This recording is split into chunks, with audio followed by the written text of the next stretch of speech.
Dun-dun-dun. Welcome to Money Making Money Monday. Making Mondays. Money Making Monday. Money What's Making goody? Mondays. What's going on? What's going on? Buck City, what's popping, my brother? Hustle man, hustle man. It's always a pleasure. Oh man, I appreciate you helping me get started on this journey. This is our first show on Money Ooh. Making Mondays. So you'll be hearing a lot from us with Buck City, Hustle Man here. We're just going to record it. And as we continue growing, Yeah. join the show.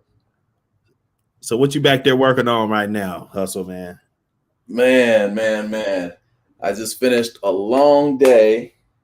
I went looking for a product earlier today, but when I came back, I got certain orders. So I'm able to create some print on demand for a few of my clients. And since it's Money Making Mondays, if you would like to find out some ways to make some quick cash or some money and you got some designs, we can go ahead and do some print on demand t-shirts for you as well. So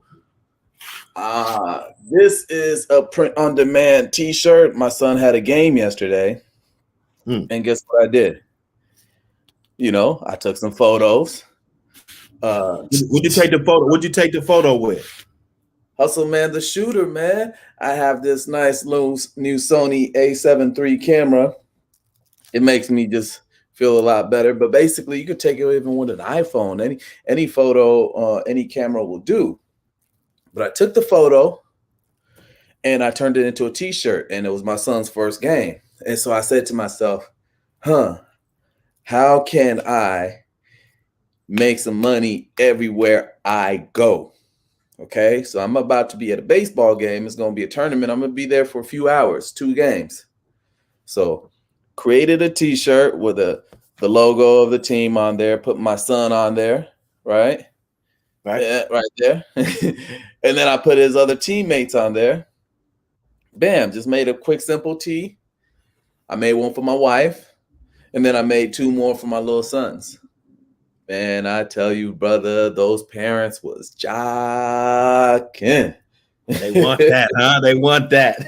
Man, you know how it goes. Every parent, they baby is they precious and all of that, They love it. So they wanted to get a few of their babies, and in true hustle man portion out, you gotta, in order to, what I've been learning is, in order to make some money, you just have to be walking in expectation. You have to be like in a mindset You gotta ready. own it. You gotta own it. Yeah, own it.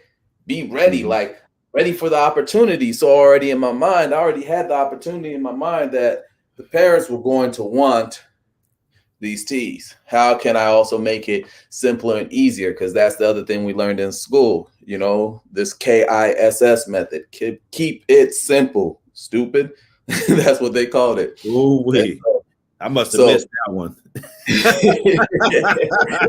so you got to keep it very simple. Oh man, I should have learned that one, man. I Yes, missed that day, man.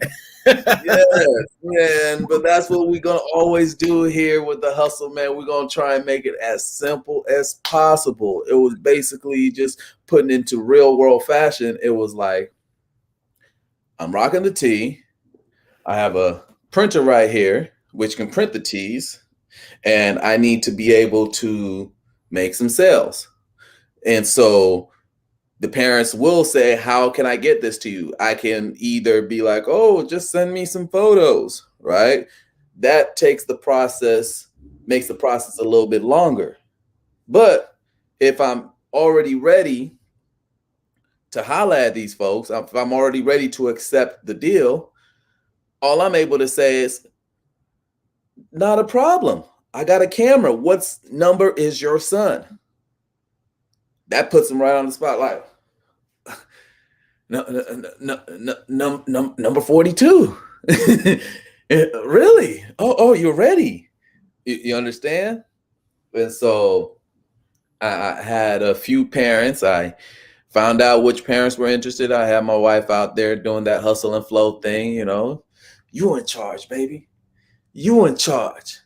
You go put the work in. I'm gonna be out here working, but you go represent the family. So so she was out there doing her thing. She came back, was like, oh, so and so son would like one of these, so and so son. So I gave her a few flyers, which had the email address. And that's for all of you guys watching this later on. If you want to get some print on demand, you could go ahead and email me right away. Media@hustleman.com. That's media@hustleman.com. And she got those out. So I got a few orders that I'm going to be creating and a few other client orders. So what about you, Buck City? Oh man, I'm trying to find this channel, man. Okay, here we go. Here we go. Here we go. Buck City? Here we go. Here we go. Okay. So show me real quick, how do we get to share this while we're on here to our platforms? Is there a way? Go to just a regular African Gold website. I mean YouTube channel. Yep. Go to this video and share link. Yes, sir. So if you ever want to get to Money Making Mondays through the Hustle Man page, what you have to do is, I'll give you the quickest way. Just go to africangold.com. africangoldmedia.com. Type that in your web browser. It'll bring you directly to our YouTube channel, africangoldmedia.com. And that will get you on our channel. So let me go ahead on here. .com and let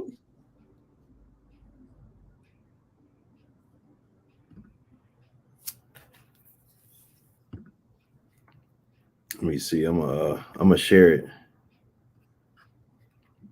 I'm gonna share it on a few platforms, as well as my. I'm gonna share it. I'm gonna share it on a few platforms. Bam. Okay, so I just went on there. I'm about to share it as well, so we can get a few folks in here. Welcome, welcome. Let's see who we can get all up on here, and then we will be able to see everything on the comments here. So if you guys are watching this back on the replay, this is day one of technology. Another thing that Hustle Man likes to do is just say, you know what? I came to this country as a foreigner, and everything I had to do, I had to learn as a foreigner. So I was never scared to just jump onto something and get a chance to know we are all human beings and we all have to learn something from someone. And the thing is that I notice a lot of our people, we try and wait till everything is perfected, right? So Money Making Mondays, I don't propose, I do not say that, hey, I'm a multimillionaire, but I plan on being there. I'm plan on being a multi-billionaire, so such as all of us do. So what I want us to be able to do is be able to feedback off of each other. You know, I'm able to teach you, you're able to teach me, and let's figure out a way to get some revenue going so that we can take care of our families, take care of the dreams that we've always had and everything else. So if you're watching this channel, you're watching this live, understand that we're going to learn it all together from the beginning to the end. And if you're a little bit more advanced in the classroom, you can raise your hand, you know, for a few extra credits, you know, teach the class as well.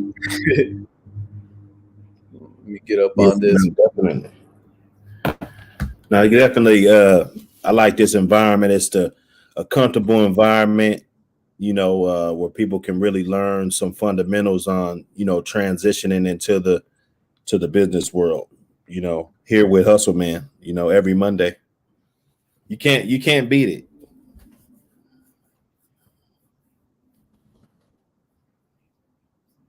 Let's see. Mondays. Yeah, I shared it on a few platforms. And I just shared it on Facebook. Now let me share it on the next platform real quick. Let's see how fast this starts to pop off. Let's see, share to a group. You see.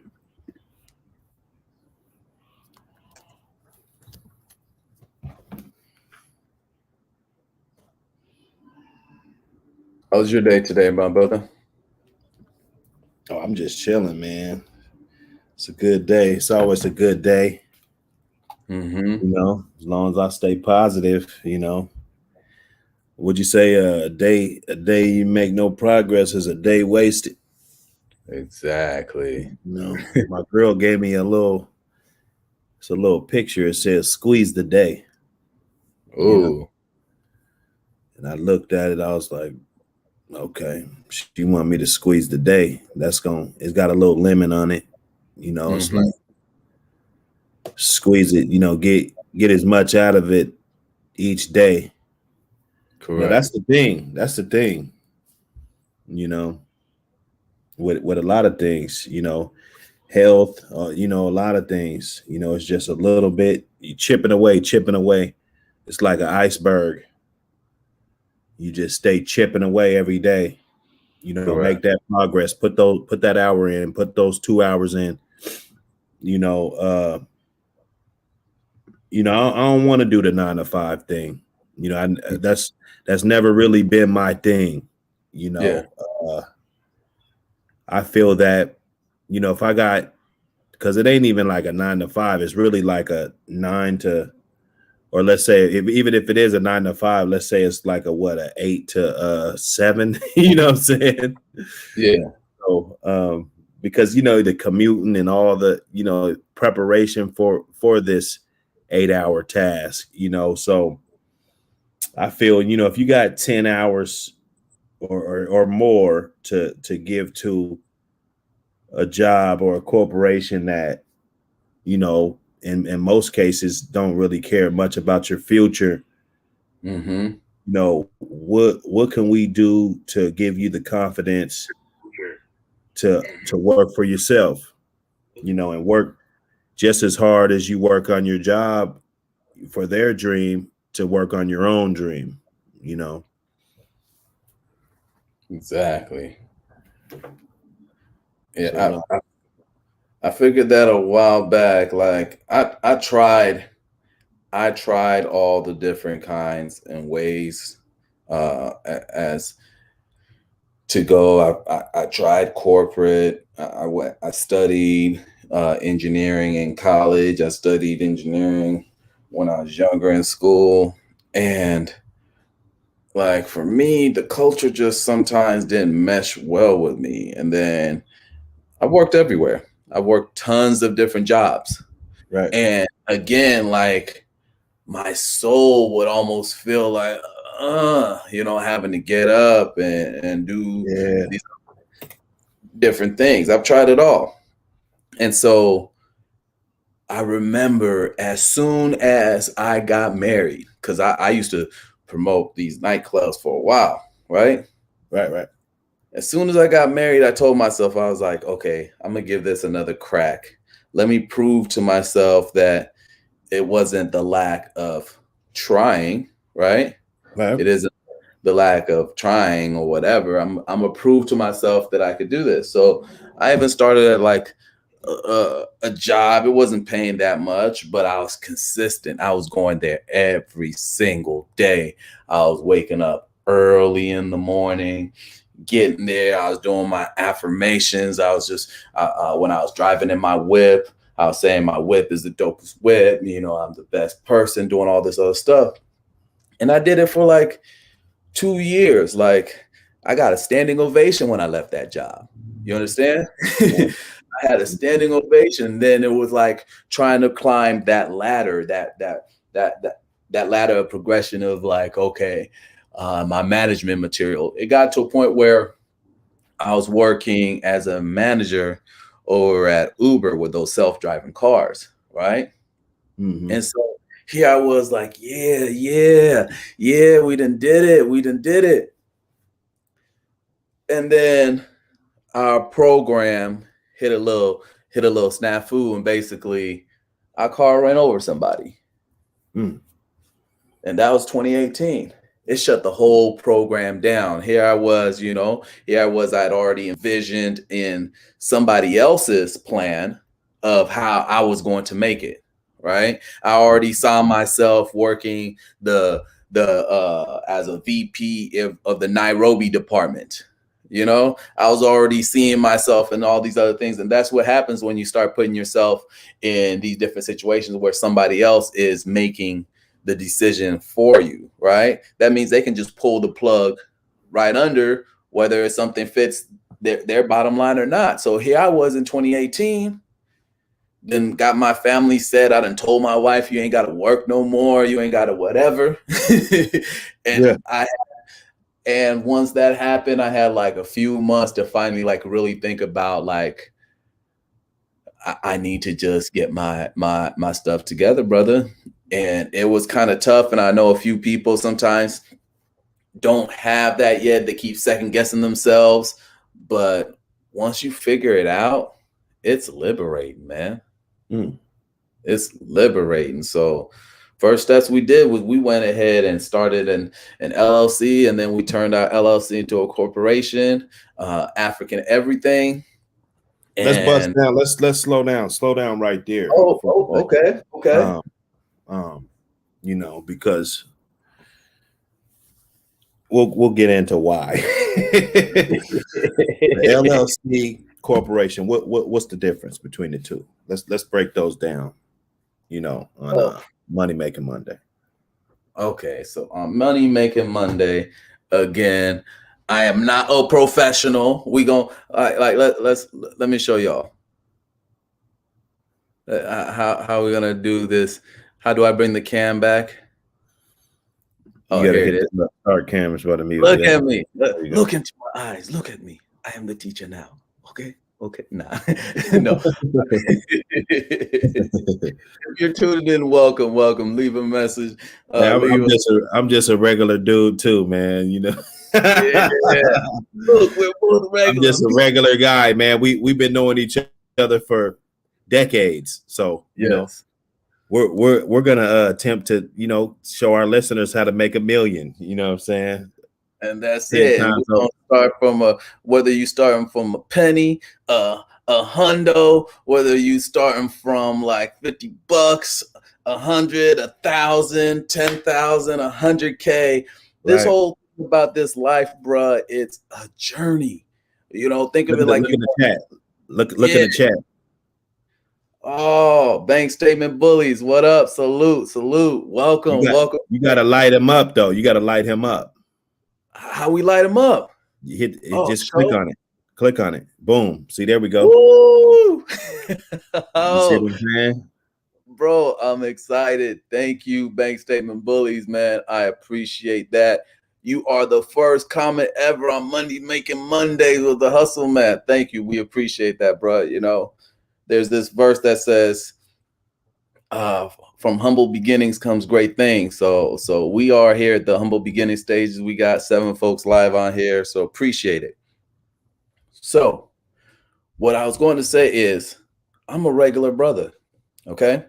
And everything I'm learning as a first generation or half generation American, because I've been here since I was 8. I grew up here, and I'm learning as much as I can so I can pass it on to our children. Because one thing I learned within this Black African American community was certain things that we get passed on and told along the lines. And I said, you know what? I don't want to be that statistic. I want to teach my children wealth building and everything else. But again, my parents didn't teach me.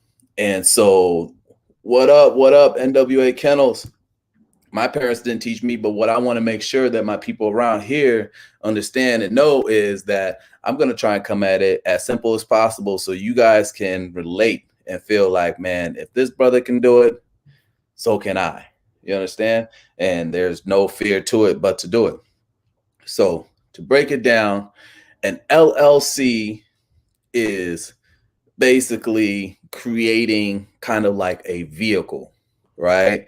That protects you, from what I've found out about it, protects you and your personal assets. Your assets is basically things that you own that can create money for you. So, like, I have this printing machine right here. This is an asset. This can make me money, as opposed to when I was purchasing this printing machine.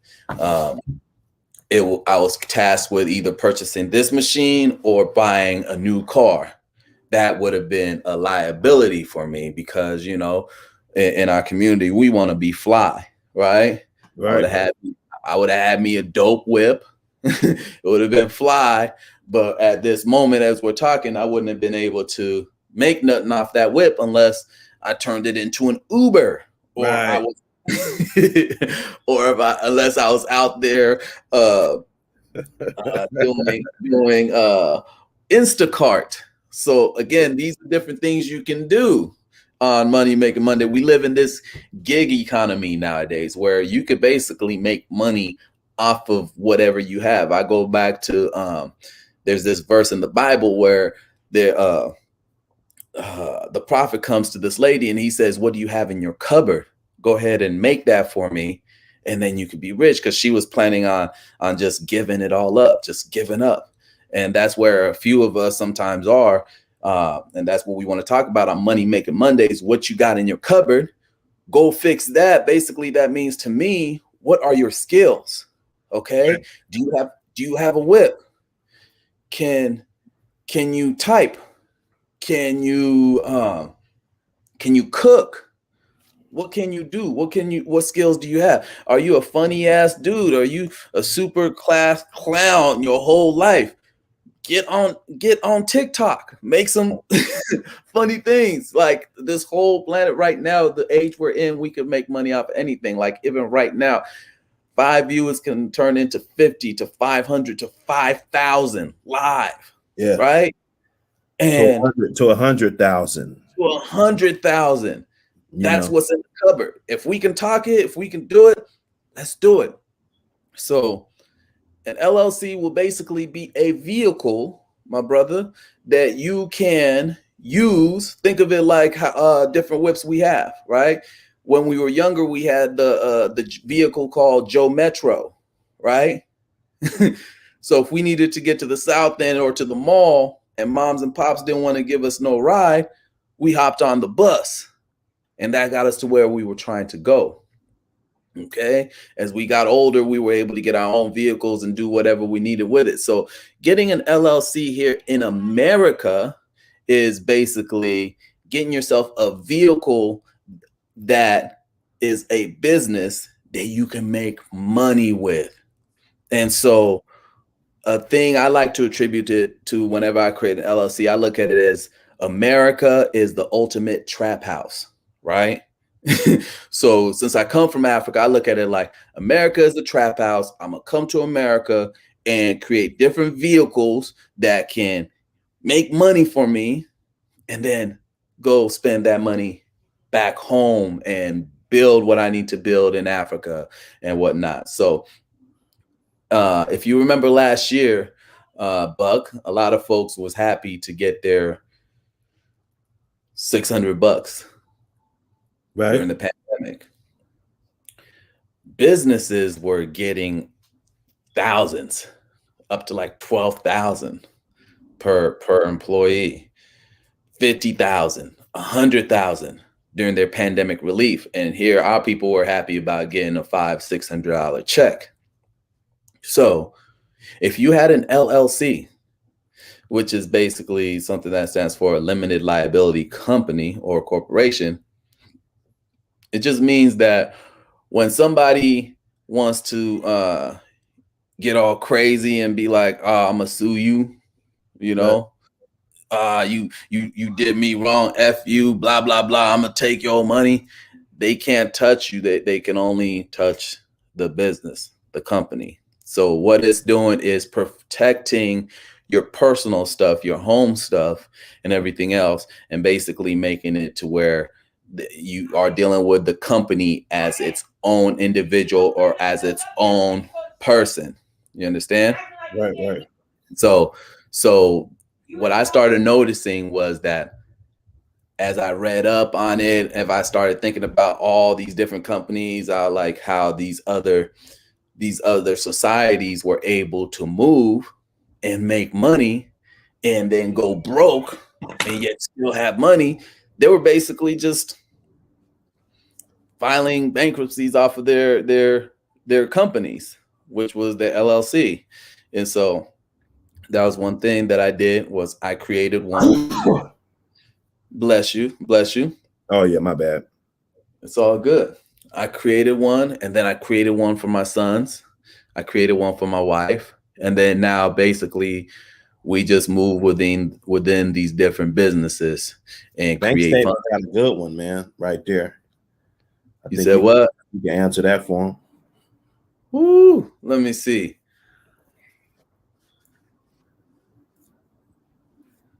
I'm nervous to file for an LLC. I haven't filed taxes in like 11 or 12 years. Will that affect the LLC or bring attention to me? Shoot, man. That's a good question, my brother.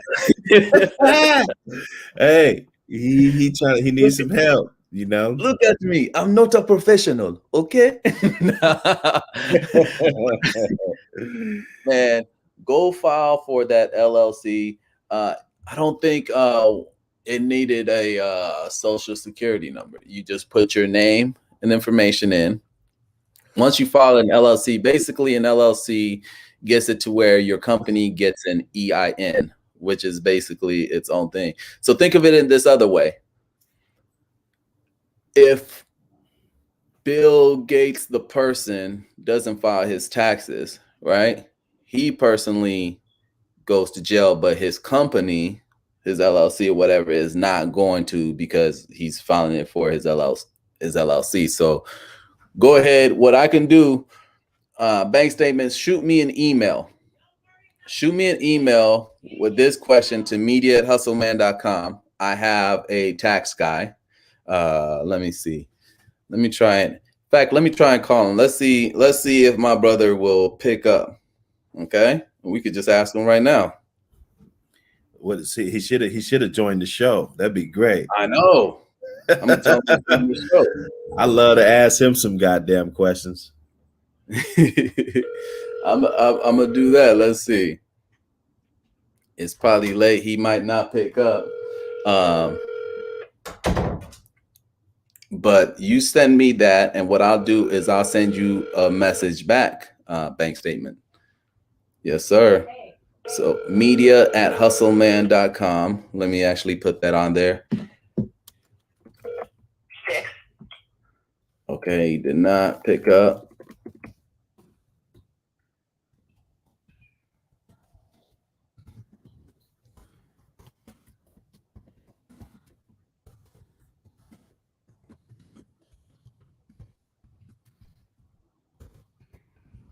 And that's what it's about, man. Right then and there, just like that, my brother. We just got to get into a stage and a position and a point where we are not, or we are in a space where we are free to ask certain questions from our peers. You feel me? Because Right. here we can continue going, not knowing certain information, right? But the quick answer to that information can open up your whole world. You understand? Like just even having that to where now you are able to say, okay, I'm about to open up an ADP account because this is the process that I had to go through. I created an LLC. After I created an LLC, I was able to go to the file for an EIN. Okay. Right. That's an employer identification number or EIN.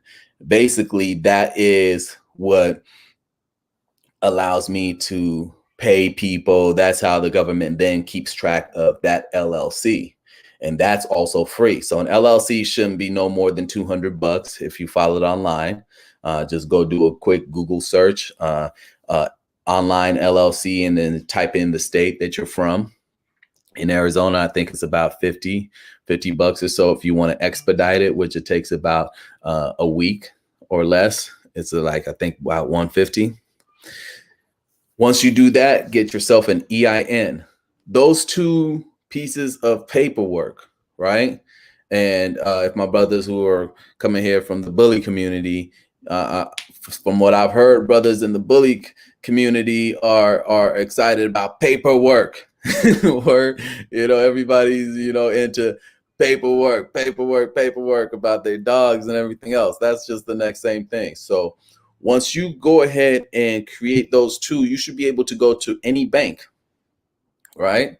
Go to a bank and you can now open up an account under that company. Thing I used to think that was dope and cool about it is I have a little card that says Hustle Man LLC. I'd be like, yeah, yeah, yeah, don't, So that's dope to me. I get to run different stuff. But those are the two things that will assist you with. But create those. After you do that and you have your LLC and your EIN and your bank account, the world is yours at that point. That point is now up to your mouthpiece in your game.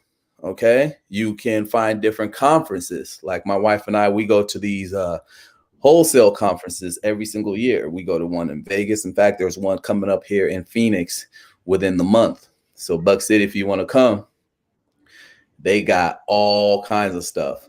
Like I know the CBD business is booming. They got tons of information and companies out here. I was able to create a few CBD accounts off of my LLC. I was able to purchase some through my company. I sold some with my food company, and it was cool. It's just there's a ton. I just need more help. But yeah. So beyond that, since it's money making Mondays. Yeah, no, it's all angles, man. You got to have 7 streams is the goal, 7 streams of income is the goal, for me. And hey, why don't we all make it a goal? All the viewers, it's that mind frame and that the guts to get the glory, Correct. And of course it takes a level of discipline and being organized too. So we're gonna be talking about a lot of that too, So how many streams are you working with, Buck? Right now, solid. Some different streams that people can do, or some examples, or that you got going down. Well, I don't really be chopping up too much on a lot of my little Well, I can give some ideas for the folks at home. Hey, streams you guys got? Go ahead and why don't we just go ahead on the comments right now? Start posting a few streams that either your partner's got, and I'll talk about some. Buck will talk about some, because what we want to do is be able to give the mental some exercising, right? So when you're able to hear or see certain things, man, you might be like, man, shoot, I could do a paper route. Like, yeah, nah, it's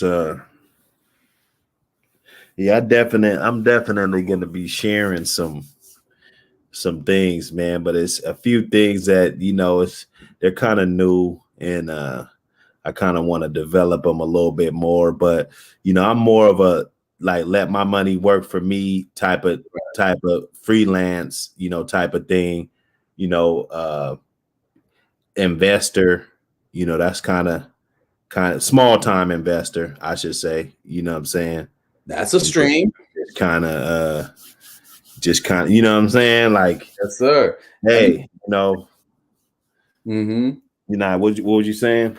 I was gonna say, you've been hearing about like Bitcoins and all that other stuff. Those are small investors type stuff. I've been hearing about them, but I kind of always banked on myself, and I always thought that I was the stock. Yeah. You know what I'm saying? So I just never let myself get into it enough to really know um, you know, get to know a whole bunch about it. But I definitely curious, and it was explained to me a couple of times. I wonder, what it'll sound like, being Mhm. explained to me now. Plus, there's a bunch of other things, different little things that people are doing that's just crazy. And what I'm saying, that a lot of people been talking about stocks lately. Yeah. It's like a trend now, which is a good thing, but I haven't jumped over there, and it'll be new to me. I'm not scared to, but Correct. of course the right information, or some information is better than none. Mm-hmm. Well, sure. We're gonna eventually merge into that and learn some of that as we go. Like my whole thing is, we're gonna try and learn as much as we can on Money Making Mondays. I see Luis Flores had a question. He said, "What up? What about a sole proprietorship? I want to open some kind of business someday, but don't know where exactly to start." Man, where to start? A sole proprietorship, it's basically the same. Which once you start a business, it is basically a sole proprietorship until you have like people working for you or whatnot, stuff like that. So again, for you, create an LLC. It just helps a lot more. You can still run your LLC as a single member person, kind of like a sole proprietorship, right? So if you're going to go through the the parts of filling out these paperwork, might as well just go ahead, get that LLC paperwork in. It'll get you a lot more benefits, right? You get to build business credit, right? And your business credit can make you more money, like when it's time to get loans and stuff like that. So where to start? Not knowing where to start. Let's see. My man Bank Statement Bully says he presses some shirts and he's getting into these dogs. That's one thing. So Lewis, if you want to press some shirts, just like Bank Statement is able to press some shirts, hustleman.com can assist you. Okay. So that's one way. Look, I got a t-shirt printing machine.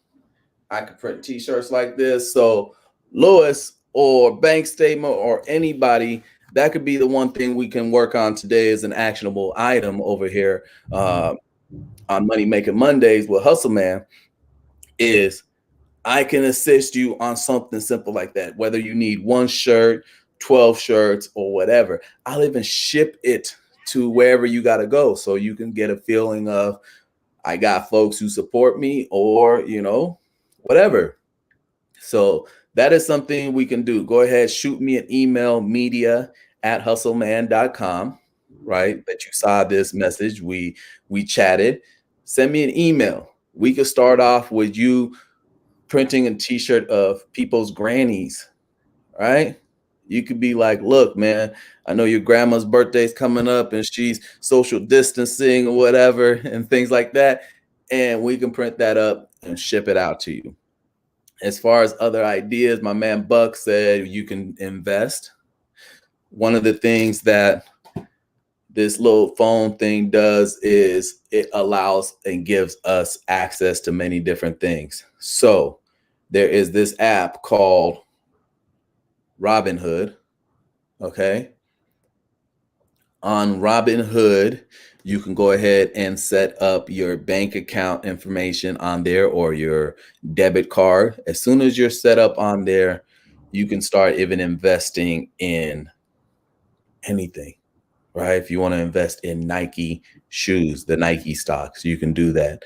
So from my readings, they said you don't want to invest what uh you can't afford to lose or whatever. So one of the tips when I was investing early, or when I used to invest heavy, I used to basically put 20% of whatever I made into investments. That's basically me saying, if I made a G, I could either go spend this 200 bucks and trick it off on some investments, or I can go trick it off at the club and buy a bottle, right? Either way, you're using this 20% to do something with. So to me, taking a shot at linking up on Robinhood, taking this quick $200 or $50, whether you choose to do it each week, right? Go and you get to do your own research on here. Let's see. There's Zoom, Zynga, Urban One, Tesla. Their stock is at 710 right now.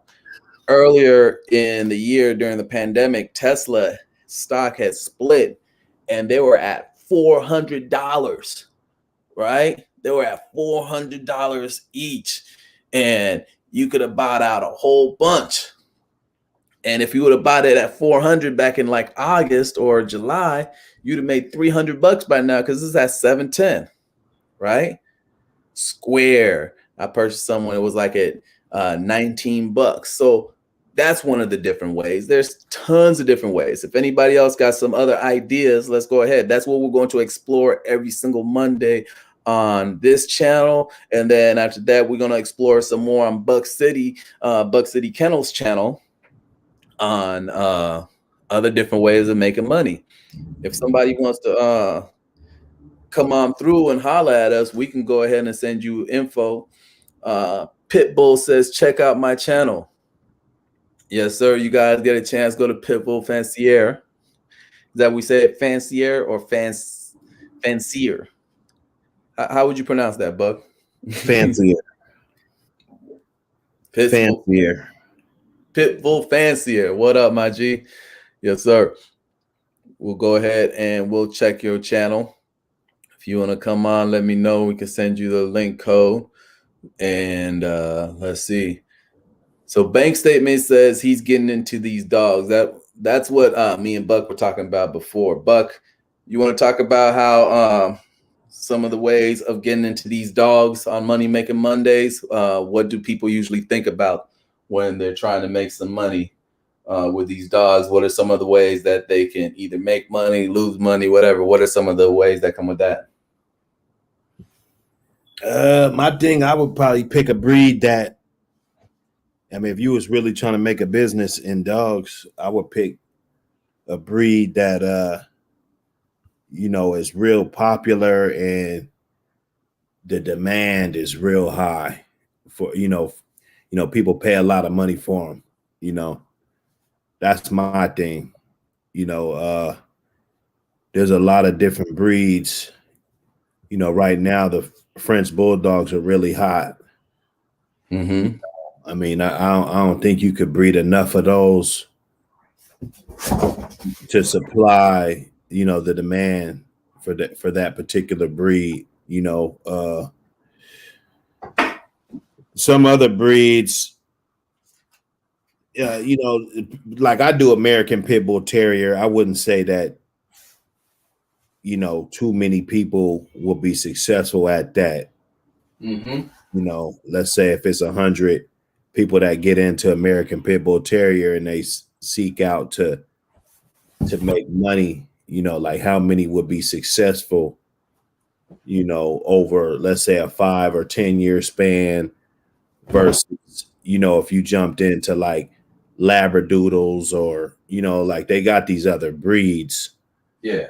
And, I wouldn't be one dimensional, if I was looking to make money with dogs, I wouldn't be one dimensional. I would probably do a couple of 2 or 3 different breeds, just to make sure that I had enough stock, and just because some dogs, they might be real popular now and then, later on, they might not be so popular, like, I've been jumping into these Merles and stuff, and Mm-hmm. it's kind of like the Blue Pit back in the day, that people would say that, that could have been like a money maker back in the day. But now, I see them, they're pretty nice. They got some different blues and different breeds and stuff, but they're nowhere near as popular as they were, let's say when we were in high school or just got out of high school or something, Yeah. And these Merles, they just take the cake. If you got the right genetics and everything like that if you're breeding, you know. So So yeah, the dogs is tricky because it could consume a lot of your time, and maybe you might think you're making money, but you spending a lot of time too. You gotta look at that, you know. so how many dogs would you need to get you a breed started? Uh, Seriously, like if you really Mm, would look at them try to make some money, yeah. I would say if you were doing French bulldogs and you had about 5 bulldogs, let's say a nice male and 4 females, I think you could probably count that as a stream of income in 2 years. So a nice male and 4 female. Now, does it take a while? Is it like, do the males get tired, or is it more so the females you have to rest? What do you mean rest? I don't know. I'm just thinking like, if you got 4 females, is it basically like you could just go ahead and bang, bang, bang? You can have all 4 of them basically producing at the same exact time, Oh, or do you space yeah. it out type of thing, or is it like, nah, there's only a Usually, certain time my usually male. it'll usually it'll kind of space itself out. It'll kind of space itself out depending on when you got the bitches. Mm-hmm. So Uh, you just get them and you just leave him at it, and he get to do the choosing, or you as the breeder basically say, I put this dog around here this whole time. Because again, I haven't done that. Some brothers are like, it's money making Mondays. We talking about well, if I was talking about like French bulldog, they ain't. I mean, they ain't. Well, I don't even want to come off disrespectful, yeah. but there's not there's a lot to them, right? You know what I'm saying? But at the same time, there's really not a lot to them. You Mm-hmm. know, just like bank statement said, they wanted 10 grand for a Merle, uh, Mm-hmm. once you spend that kind of money, hopefully, it's health tested and everything, but 10 racks. you're looking at spending, you're looking at getting your money back. You know what I'm saying? Like if I buy a Merle male and for 10, and then I buy, let's say 4 females for like an average about 5,500 or 6,000, Yeah. 65, for 4 females on an average, that's a lot of money. You True. you 30,000 in, you know what I'm saying? Quick, Mhm. you know what I'm saying? So you're gonna be breeding, getting your money. I mean, it ain't gonna be like no pit bulls, if they turn out a certain way, you don't want that, in your bloodline, certain things, just the refinement that comes with certain bloodlines Yeah. are not as profitable, like, you know, let's say 100 French bulldogs get purchased for breeding. Okay. Out of 100 French bulldogs that get purchased for breeding, they all might breed unless one of them die, one of them, you know what I'm saying? Mm-hmm. But pit bulls, American Pit Bull Terrier, the standards are a little different. These dogs, they actually have to be a certain way. So it will be far less out of that 100 that a lot of people will deem worthy of breeding. So you could lose a lot of money in that area. That's why I say, if that's what people are trying to do, Oh. I would stay away from the American Pit Bull Terrier. And because the average price, for a French Bulldog on the low end, I mean, I don't need a calculator, but they can be 4,500, 5,000. Hmm. So the average price for a pit bull, and you got people that charge 5,000, 3,000. But you also got people that charge 500 and 700. You know what I'm saying? So So in dog terms, it's cheaper for the pit for an bull, American pit bull terrier, for sure. but you can have a whole lot more that is not up to par with the connoisseurs of the American Well, it pit just depends. Some people just want to breed them just to breed them, but that doesn't necessarily mean that they're going to get the high clip, Okay. because they might not have the ultimate quality.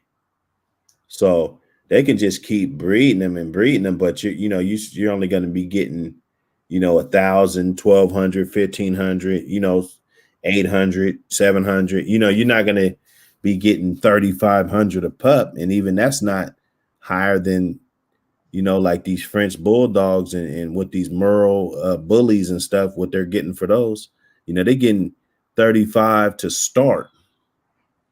Wow. 3,500. Yeah. So, like just doing mathematics, it would be smart. Like if that's what you were in for, to do those type of breeds. So if Hustle Man wanted to get in this dog game, right? Hustle Hmm. Man gonna have to probably the French bulldogs, right? You said Hmm. or Merles. Well, French bulldogs come in Merle too, though. Hmm. So then we just got to figure out how to make close to 12 racks because you want to get at least four of them lady dogs and You're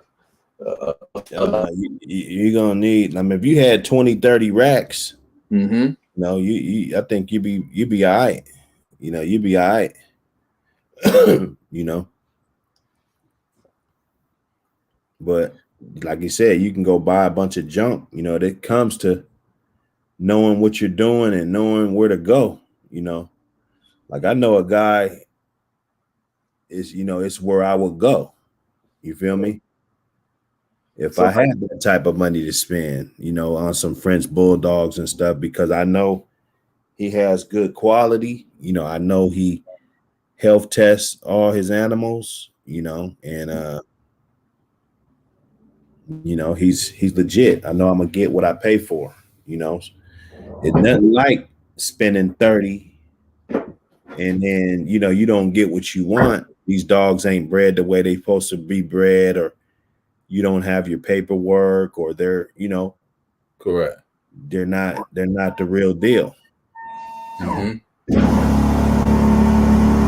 So bank statement wrote he invested some. I invested some change on my male and two females. I'm trying to come out 2,500 or up. So bank statement said he wanted a Merle, but they wanted 10 bands. So did you end up getting a Merle bank statement, or you got something else and you were working your way up to getting a Merle? We'll see what he writes. But you're saying you got to know a guy basically to get in. Well, no, that's just me. When my 30,000, like when I just coming from where I'm from, when I had 30,000, I was behind the tent, two of my brothers in the car, like Yeah. I'm making sure that my money is secure. Yeah. So yeah, everybody, they could just go throw their money around, bro. Don't. You know what I'm saying? But me, I'm a be kind of making sure.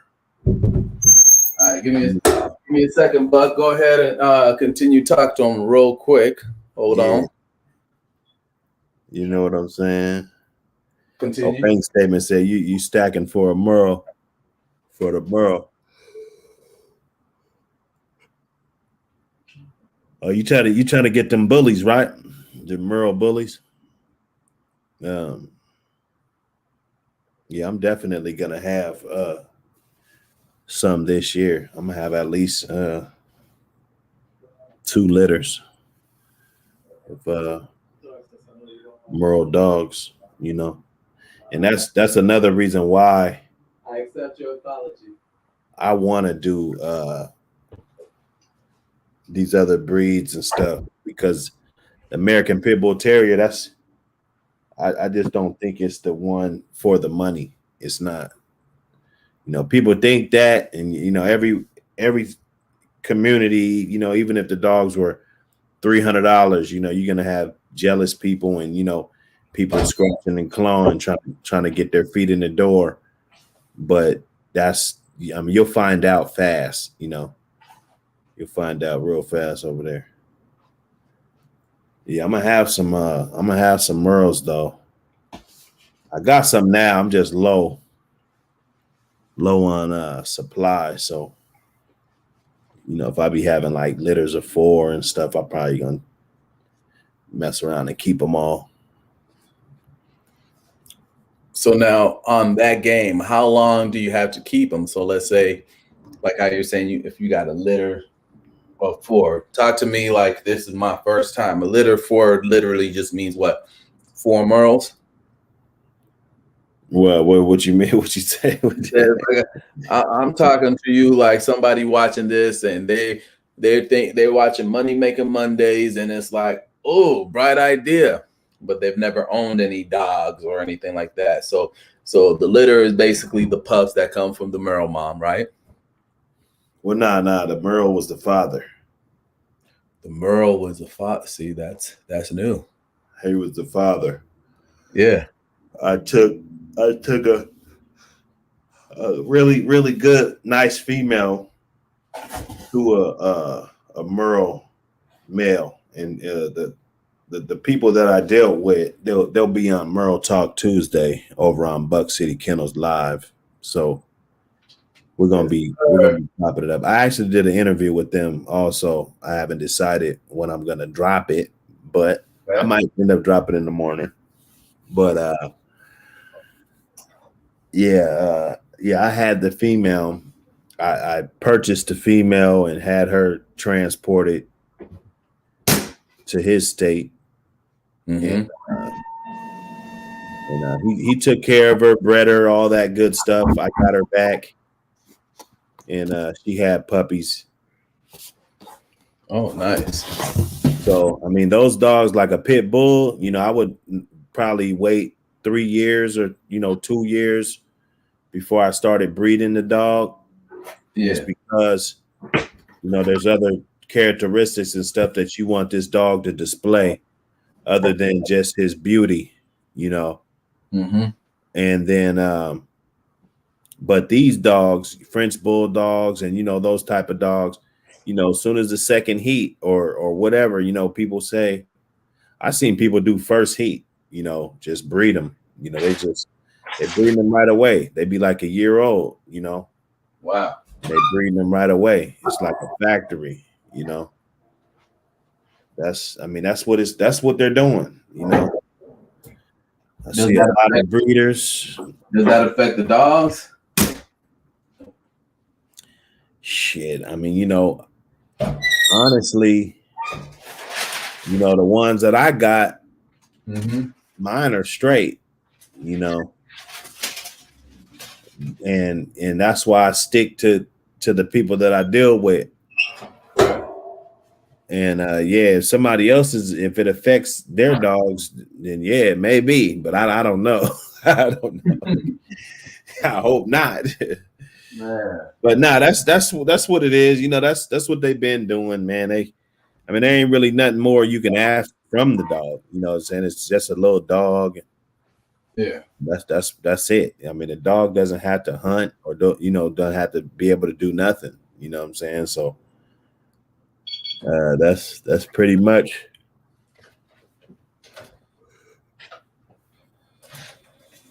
That's pretty much that, you know, as far as that goes. Yeah. That's dope. I'd say another way that you can also, another stream or revenue that some of y'all can think about is, if you were listening earlier, I told y'all about how I went to the baseball game and I sold quite a few of these t-shirts, these these these custom tees for these baseball players.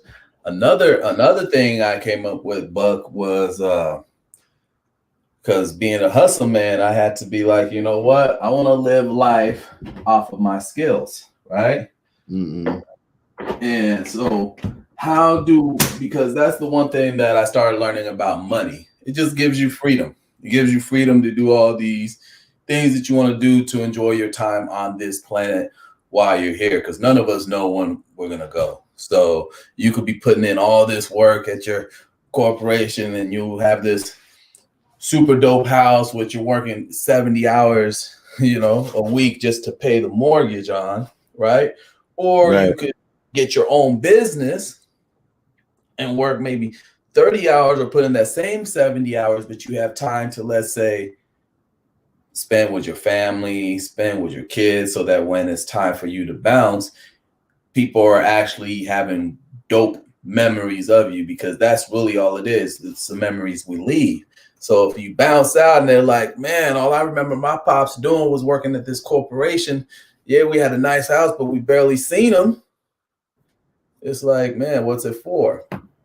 But once I realized that my kids Right. was going to be athletic, I realized I was going to be at these parks a lot. So this is for anybody who's watching this right now. The same way my man Buck City said that he invested in this Merle and a few of the dogs. One of the things I did, because again, in order to start making some money, you're going to have to put in a little skin in the game. You're going to have to invest some money and watch your money grow, whether it's in that stock market, whether it's in that Robinhood app that we were talking about. But Buck, what I went and did, I don't know if I told you this already, you probably already know, but for the new folks, is I went and bought me a hot dog cart. Yeah. I want to talk about that. Yeah, what you want to know? I went and bought a hot dog cart. Go ahead, ask your questions, and I'll expound on it more. What what was the investment? What was the total investment? Man, I searched. What I did was I went to OfferUp. I looked on Craigslist, and if this is a new seed that just popped into your head, I know Lewis and other brothers were asking earlier. This is another tip I can give you from the Hustle Man. Start looking now. Start searching. But I was searching for almost like a year or so as I was raising funds. But what I started noticing that I would see some within the 1,000 to 5,000 range, right? Well, But the one I ended up purchasing was about $4,000. Okay. okay. And so the same way as in the dog game, as how you were saying, you slowly put some money up. You get this, you feed the dogs, you get another one. That LLC I was telling you I started earlier, I created one for my sons to operate when they get older, called My Brother's Company, which has its own bank account and everything else. And then because my sons were in Little League baseball, and so I went to the organizers and basically just hit them up with a proposal, like I wanted to teach my sons early math and business, and so created business for them. And so now every single weekend when I am at these baseball games, the league has allowed me to pay them a fee, right? Just like anything else, you're going to pay a rental, kind of like if you want a storefront, you're going to pay a rental or whatever, to have my booth there. So for the first year or two, I had some containers I bought. I basically got a tent, and then I went and got a few coolers. And so I'd go to a local place and purchase a whole bunch of like Gatorades and waters and snacks. I would sing that song, that buy me some peanuts, and because I'm African and shit, I was like, oh yes, that's what I need. Cracker Jacks. Yes, Americans like Cracker Jacks and peanuts. And so it was just purchasing certain things, and you learn through the thing. And in this Arizona weather, I learned very quick not to buy chocolate. Do not. I couldn't sell chocolate. I remember my first day, all my chocolate melted, bro. Like all that inventory, I had to come bring them, put them in the fridge, and slowly give them away to the kids as a little gift when they were being good, right? But then I basically kept reinvesting that money, and I bought that hot dog cart. And so now having that hot dog cart, it is able to generate money because people are at the park all day, every day. They're doing all these activities. If you are watching this or reading this and you're trying to, again, we're trying to buy back that time that we are able to spend with our family members. Okay. On Money Making Mondays, we're going to talk about ways to make that money so that you can spend that time. That's the real invaluable asset we really have on this planet, because once you're gone, that's it. You can't spend nothing, you can't whatever. And before you were here, that was it. So in the period of time that you're here, all you really have is that time, this physical time. Like my children are going to bed right now. My wife just made me some dinner. I'm not at a job working the overnight shift tonight. I'm not hustling early in the morning to get that whatever. But what I decided was I wanted to do this concept I learned a long time ago that I would hear different people, Master P or whoever was talking about. First, they were talking about residual income. And then they were talking about passive income. These are different things we can always focus on and dive deep on. And then I started thinking about ways to make money at every location I would be at. So I started looking at it like I'm gonna be at these sports parks, whether it's football, baseball, track and field, for at least the next 18 plus years, right? So why not create a business that will allow me to make money while I'm cheering my kids on? So if some of you guys need some ideas, go ahead and look into a way of getting one of these concession stands. Get you a hot dog cart, get you one of those ice cream frosty trucks type of stuff, right? Those make bank because you're going to be in the vicinity where the real people who are spending that money, and Buck, you know this, it's them kids. Them kids are the real ones spending their parents' money. Like we would be out there at the spot and kids would come up and they want to buy their friends a Gatorade here. They want to buy some chips here and there. Then they come back and want to buy another more, or they buy a sucker and a lollipop or whatever. And then that falls on the ground, or they don't like that color and stuff like that. And so got the hot dog cart. We had to hold off for a while when COVID hit and everything else, but we're bringing it back out soon. And so as these sports parks are opening back out here in Phoenix again, I'm about to get that cranking. So that could be another way to take some of those funds, right, to pop into a Merle, a Merle biz. What you think about that, Buck? Well, it's just like the stocks. I don't know. We still learning about them Merles, but I just don't know how much longer they're gonna be booming like that. Maybe somebody in the chat knows. Man, my man bank statement said, hell yeah, that's a money grab. Merles are selling out. Extra, read all about it. These Merles are selling out. So yeah, man, what would you do with a with a hot dog cart, Buck? What would you do? Where would you go try and get that going?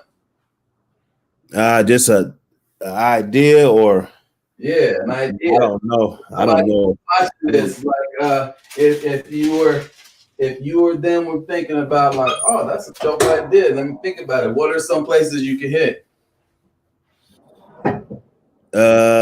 Well, before the pandemic, I think down there by the baseball stadium, the Seahawks stadiums, the baseball stadium, Oh, yeah. on those days, I mean, come on, man. It's thousands of people walking through there. You could easily hit with that like at least 5 to 10 racks in a day with a cart. You think so? Of course. Of course. Yeah, I didn't know how much money was in that type of stuff. Man. Man, look at me. Look at me. The hustler. I mean, is that hey, if you don't know, you don't know. Somebody will think like a hot dog cart. They might not think Man, let me tell you like that this. you hold. Let me tell you like this, Buck. You know how when Donald Trump came down those escalators, right? And he got all the Americans to start hating the Mexicans. Remember that? When he told everybody that the Mexicans was taking their jobs and all that other stuff. Basically, what he was kind of almost insinuating was these were some hard-working brothers and sisters out here, right? Because when folks visualized or thought of a Mexican brother, they were seeing them doing these hard jobs that a lot of Americans didn't want to do. And Buck, you remember when I first came to the US, my parents used to do a lot of those things. They'd be cleaning up people's yards because we didn't have them papers, right? So we had to hustle, okay? We had to hustle up and down Seattle until we were able to get them papers. In fact, I didn't even become a US citizen until we graduated high school in 98, right? Right. So up until that time, my folks had to find any kind of way to put money and food on our table. So I watched my parents do stuff that most folks will want to do. Most of the things our peers don't want to do. So that's why I'm able to say, you know what? If mom and pops was able to do these things, I could get into certain situations that don't look right well within our folks. And when I tell you, getting you one of those little peddlers cart, bruh, you're making money over what's that terminology in America? Because English is my second language, brother. You making money hand over fist. Oh, hand over fist.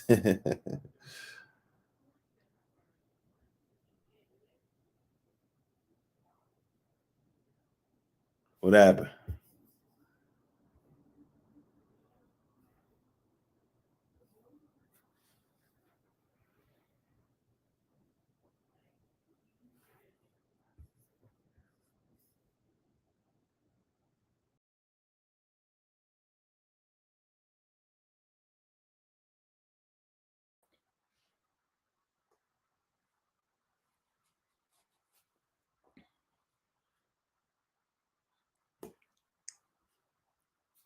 We're having a few technical difficulties. Let me know if you can hear me. Put a comment on here. I'm going to try and reach out to my man Buck City to get back up on here. But as I was saying, I'll wait till my man Buck get back on here so I can explain that to him. Bank statement, are you there? Can you hear me?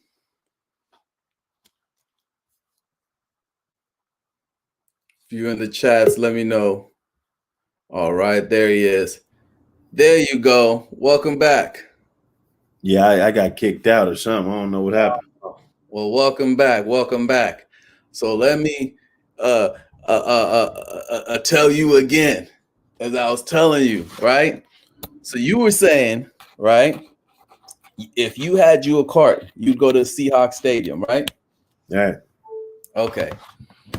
Let me tell you first this story real quick about something I did at Safeco Field. My freshman year in college, I remember reading a news story that Ichiro was coming to the Seattle Mariners, right? Mm-hmm. Ichiro was this dope ass baseball player from Japan. And so I started reading up on him and I was like, man, This is the first Japanese guy. Baseball's big in Japan. Seattle has a big ass, Asian community, right?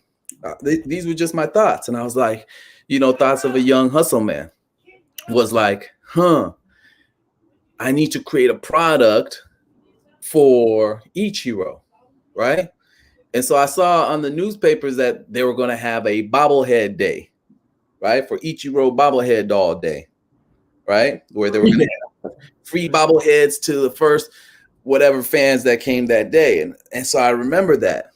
It was my freshman year in college. It hit me. I started thinking Karate Kid. You want to know what I created? What? I created a little headband, right?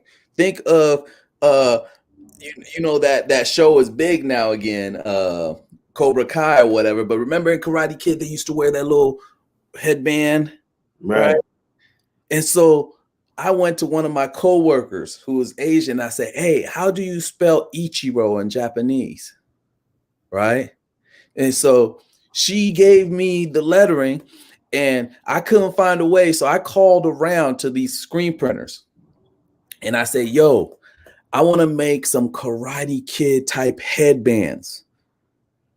And they didn't have a way to do it. And I was like, man, we can make it work. Once you buy up, I think it's about 2 inches wide and about 24 inches long. Cause I was trying to create this idea in my mind. Right.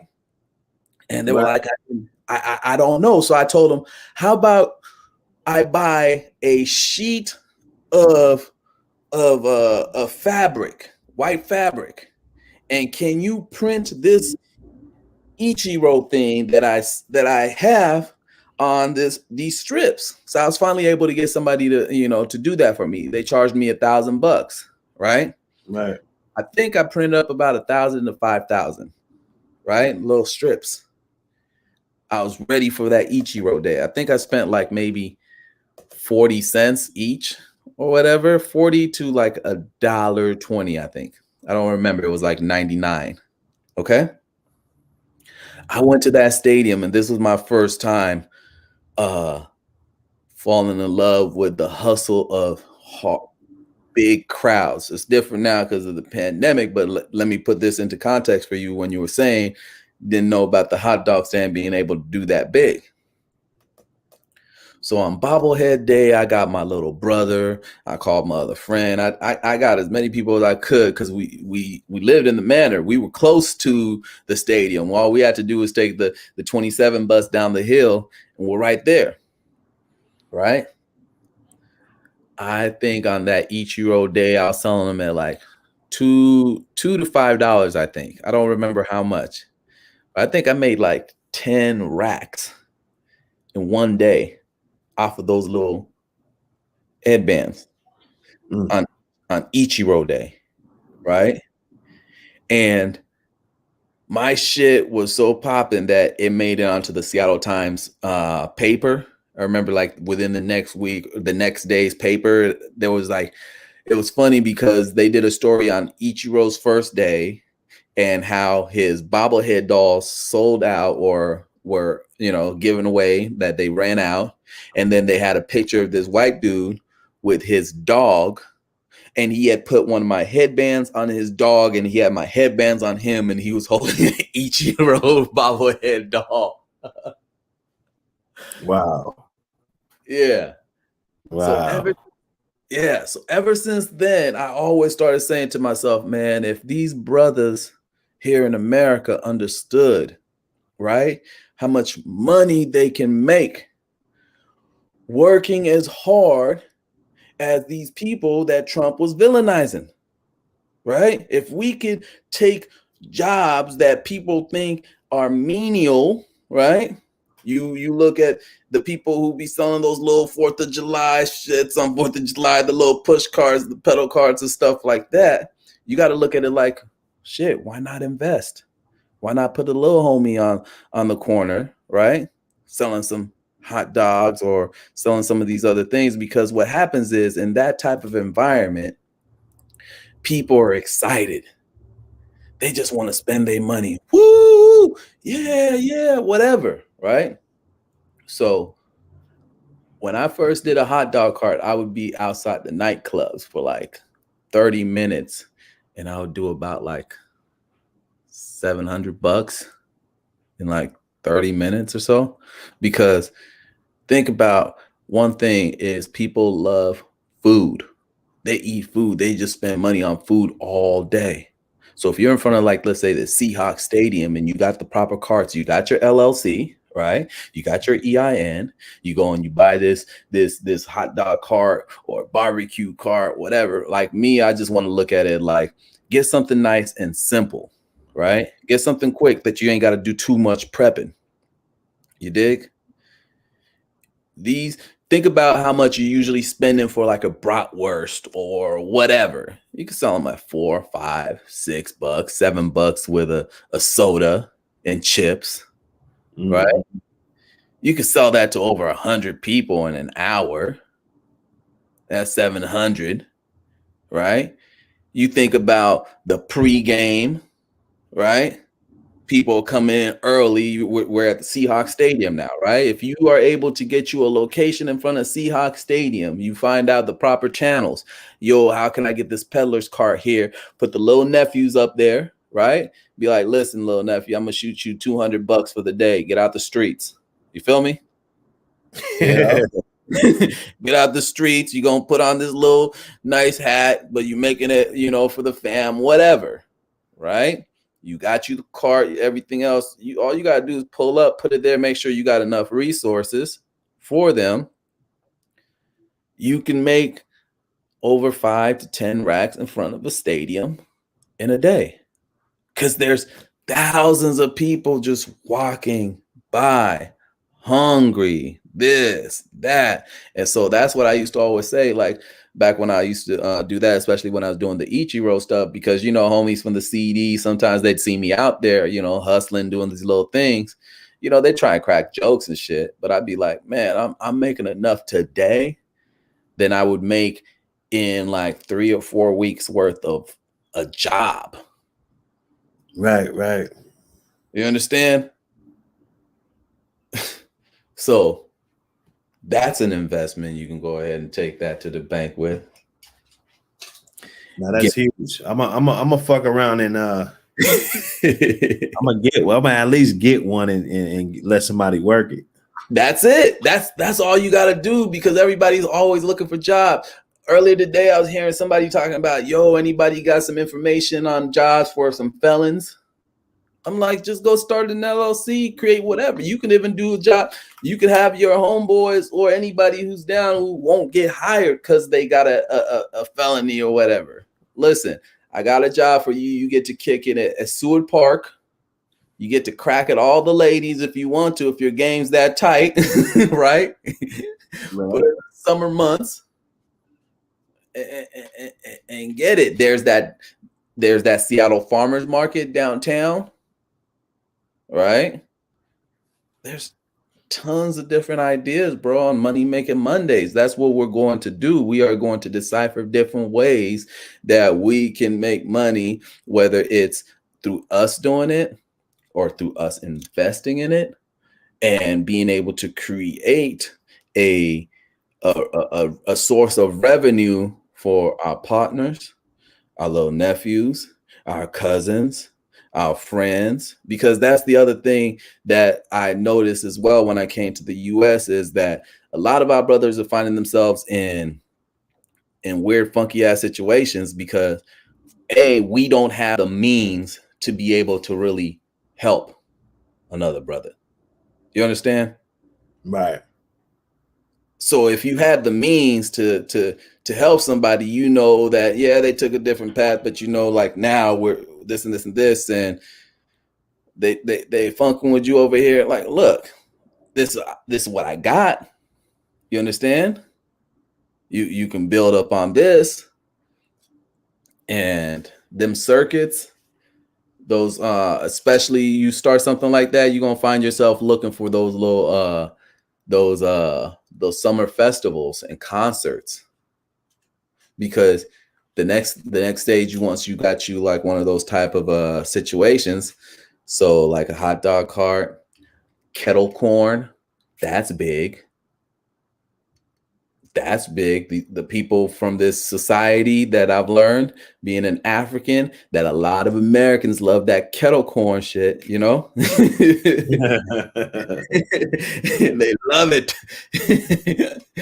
So it's like I'm gonna work like an African or a Mexican, whatever you want to call me. I mean, I'm like, oh, you guys like kettle corn? Okay, cool. I'm gonna figure out how to get one of those, get you into these summer festivals, apply, pay the little 300, 400 little booth fee. Because then the thing about it is, a lot of these events, they happen weekly in different locations. You pay a one-time fee. All they ask for is for you to sign your business name, your EIN, right? Because all they're gonna do is tell the government that, yeah, so and so was here at our event and they worked here. So at the end of the year, all you got to do is keep track of what you've done at different places. You could be like, okay, I was at the Torchlight Parade, I was at the Bite of Seattle, I was at the, all these different locations that need it. And then the certain places would be like, we just want a percentage of what you make. And certain places would be like, pay a 75 booth fee. Certain places would be like, pay us 200. You understand? Yeah. You get somebody to fill the spot up the same way Domino's Pizza will send your butt to go do that little food handlers test for $40 and whatever. You could send somebody else. Send a little niece, a little nephew. Get out them streets. You could probably make more off of doing this and not get shot at. You feel me? Create an opportunity. Yeah, no, that's huge. That's huge. We're gonna crack it open though. Yeah. I'm gonna definitely get my 7 all the way lined up and packed away. Yeah. I ain't gonna just be on the money making Monday and not take advantage of Man. of everything. Man. Yeah, that's what I want to do though. I want to get it cranked all the way up. I got a few things that I'm doing. Actually, a couple things I'm doing now. Don't wish to kind of, it's like I don't want nobody attacking my heels and stuff. So I keep those on a little wraps, for a minute. You know what I'm saying? But I'm gonna definitely, try to get some stuff going. I'm gonna do some. I was thinking about like try to get like a dealer's license and sell some cars and stuff too. Oh yeah. Just invest currency from other streams and get a little small inventory, not nothing much.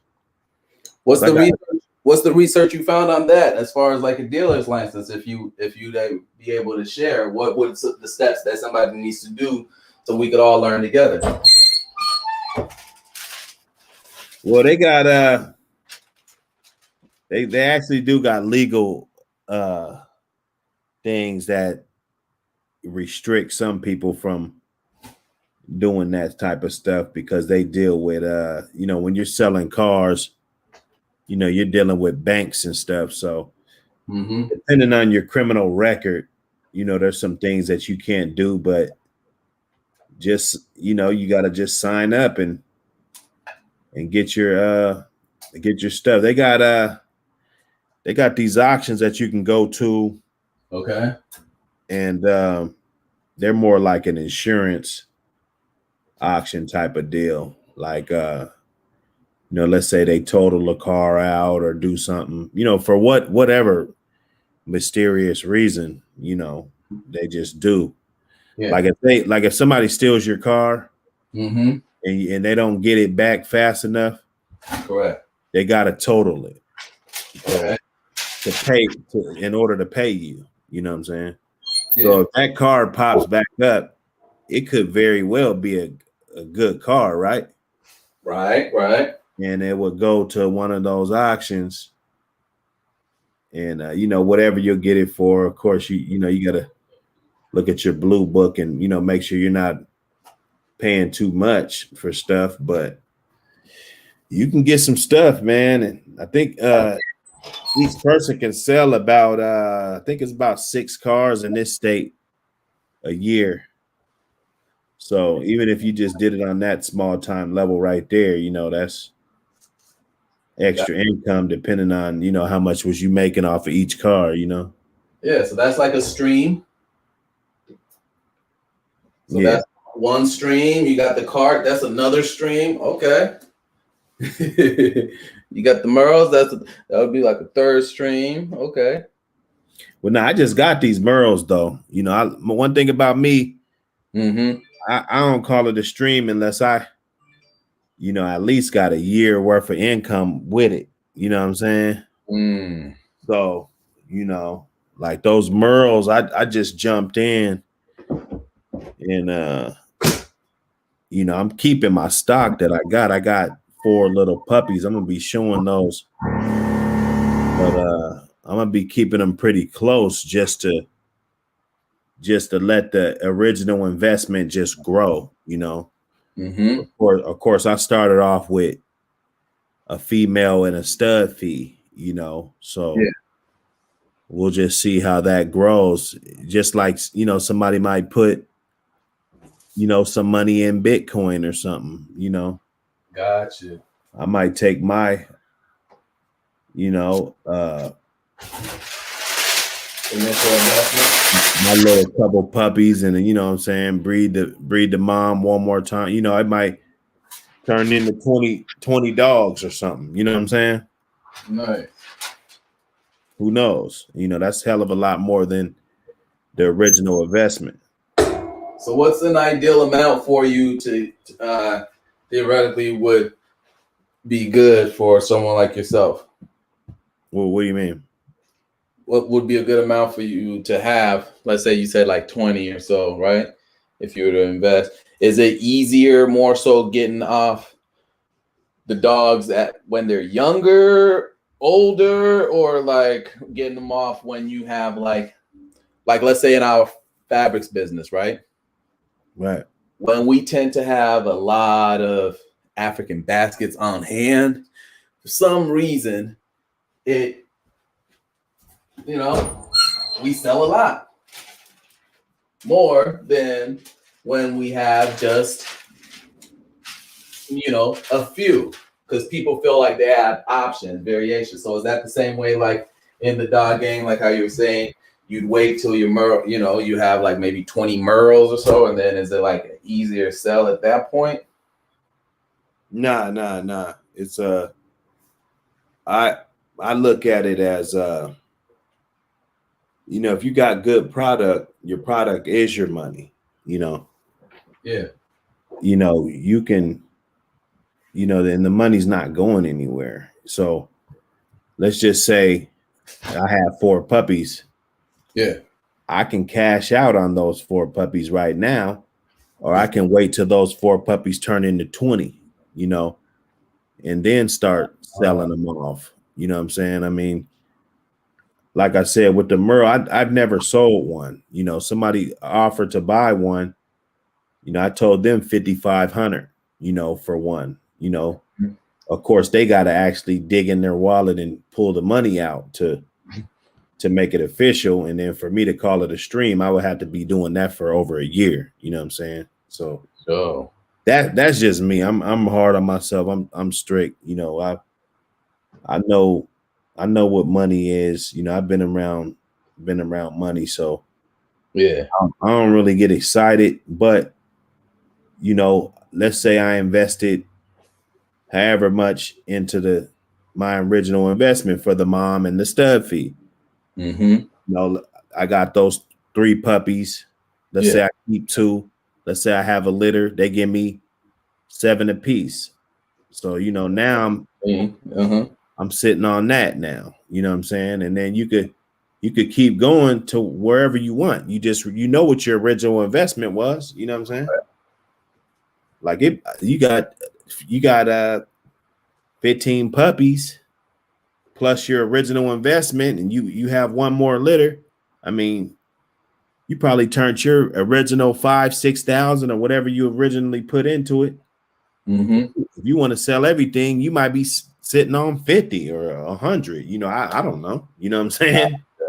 That's all on you. You know what I'm saying? I mean, But is it now more hard work per se when you got these 15? How do you take, to take care of 15 puppies? Do you now have to, like, let's say, like how we were talking about the push cart, right? You can either hire somebody to do this. Now when you got, let's say, 15 animals per se, do you have help, or is it, how's that process now going? Or are you staying up mostly? You paying more attention to them? Like, how's that? And does that change the decision of when to probably, now sell? my thing, if you're worried about getting rid of them, don't get into the dogs. That's my thing. You know what I'm saying? That's this not it's not one of those things where you want to be pressed to have to want to get rid of them, or if if you can't handle that many, or if it feels like it's a job or you got to get some help, or once you feel like that, I Mm-hmm. think that's a tell sign that the dogs ain't really for you, because it shouldn't feel like work. You know what I'm saying? Yeah.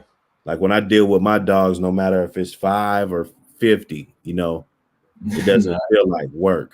It just feels like I'm doing what I love to do. And I don't really care about. I mean, I know there's money in French bulldogs and Merles and stuff. We talked about that, but I'm Yeah. like more on the American Pit Bull Terrier. It's more for my legacy and my bloodline. That's that's why I do those. So it's not, like I said, they the cheapest. We could pick 10, 20 other breeds that you get way more money than those. So it can't be about the bread. Yeah. Yeah. But you look at what you grow, and you look at what you put in, just like the Merles. Let's say I put in 4,000 to 6,000. And if I told you somebody offered me 5,500 for one puppy. You know what I'm saying? So, well, I told them 55. I wouldn't sell it for under 5,500. Correct. That puppy will stay with me. Even if you came with 54, I keep the puppy. I think you're joking and shit, and you're wasting my time. Mm-hmm. So whenever you want to just say, all right, I'm out, let me sell everything, you can add it up yourself on how much you made or how much time you put in or whatever. I think depending on who too, also. I know people that got nice dogs, but they don't know nobody.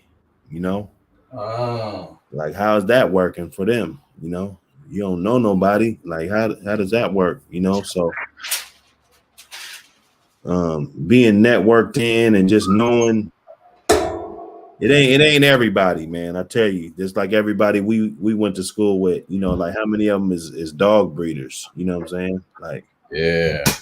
it's not for everybody. It's not. Okay. Sure. Well, let's see. Any other tips we might have for our first inaugural Money Talk Mondays? Oh man, just keep tapping in with us. Just keep tapping in. Like I said, we just the first one. We just getting on here just to see the flow and the functions. But Yeah. you gotta keep tapping in if you trying to get down and learn all of that. Whoever's listening. Yeah. If you watching this later on, leave in the comments what you might like to dive into. If you are still here tuning in, go ahead. Let us know what you think about what we've been chatting about. Any ideas you want us to dive into. We're going to talk about all the different kinds of ways to basically get us this freedom that everybody is looking for, that everybody is taking penitentiary chances for. We pretty much grew up on this world that is ran by money, right? And it seems like our people have, to me, in a sense, everywhere I go, my people are struggling because of lack of money, whether I'm in the village, right? When I went back to Kenya, my people struggling because there's either lack of money or the education or ways on how to be able to make resources. And then you see everybody else living life, having a grand old time, and they've mastered a way to make money. So I think money is kind of like an art that you have to do. And just like when we were younger, you used to be able to do a whole bunch of push-ups. Buck, I remember that. You used to be strong as hell, right? But you had to, in a sense, practice that, right? You enjoyed lifting weights or whatever. Just like anything else, you want to build your stamina up. So one thing with Money Making Mondays, we're going to try and come in it from an angle of trying to find the science of it, the hood science, the village science, whatever, and just shoot the shits with it. Figure out different ways, learn from each other. Yeah. And just beyond that, if it's the energy, this is what we manifest. So this is what it's gonna be. 7 streams is the goal. Pack it in. Year. Got to be a year. Just set those goals and those rules, and get there. Find out what's working. Find out what's not working. Some things might be working for you. It ain't working for somebody else. Maybe they need to learn from you. You need to learn from them by not trying that because it ain't working. You know what I'm saying? Or try it this way because it's working for this guy. So, hey, it's a lot of stuff is just a lot of stuff you just wasn't thinking about. A lot of streams and stuff. I like. I'm gonna talk to you about one because I think I got a good idea. I just got to get my Photoshop and stuff back out. They my computers and stuff. I got to get my computers. I got this new computer, but my old ones, they got all my programs and stuff on it. So I need to get that stuff booted back up, man. Gotcha. And I'll be getting at you about some more designs and stuff. You know what I'm saying? See what I can put together. For sure. And like how I say, English is my second language, and I like what you just taught me from your point of view, your perspective. If you guys are listening, my man Buck said a stream to him under his discipline. Well, I got kids to feed, so I can't be jaw jacking around. I got pounds to feed. You've been doing it for a year. Yeah, it's not. Some people will tell you, 3 to 5 years, but I'll be easy on you, 6 months, a year, if you got 7 of them, you know what I'm saying? That way, if 3 of them fall off or 3 of them want to be seasonal or, whatever, you still got streams to fall back on. And you know what I'm saying? You know what type of people you need to align yourself with, because everybody ain't for this. Some people they just want their one stream and they just want to go have a drink after work and fucking wake back up and be a robot. There's nothing wrong with that,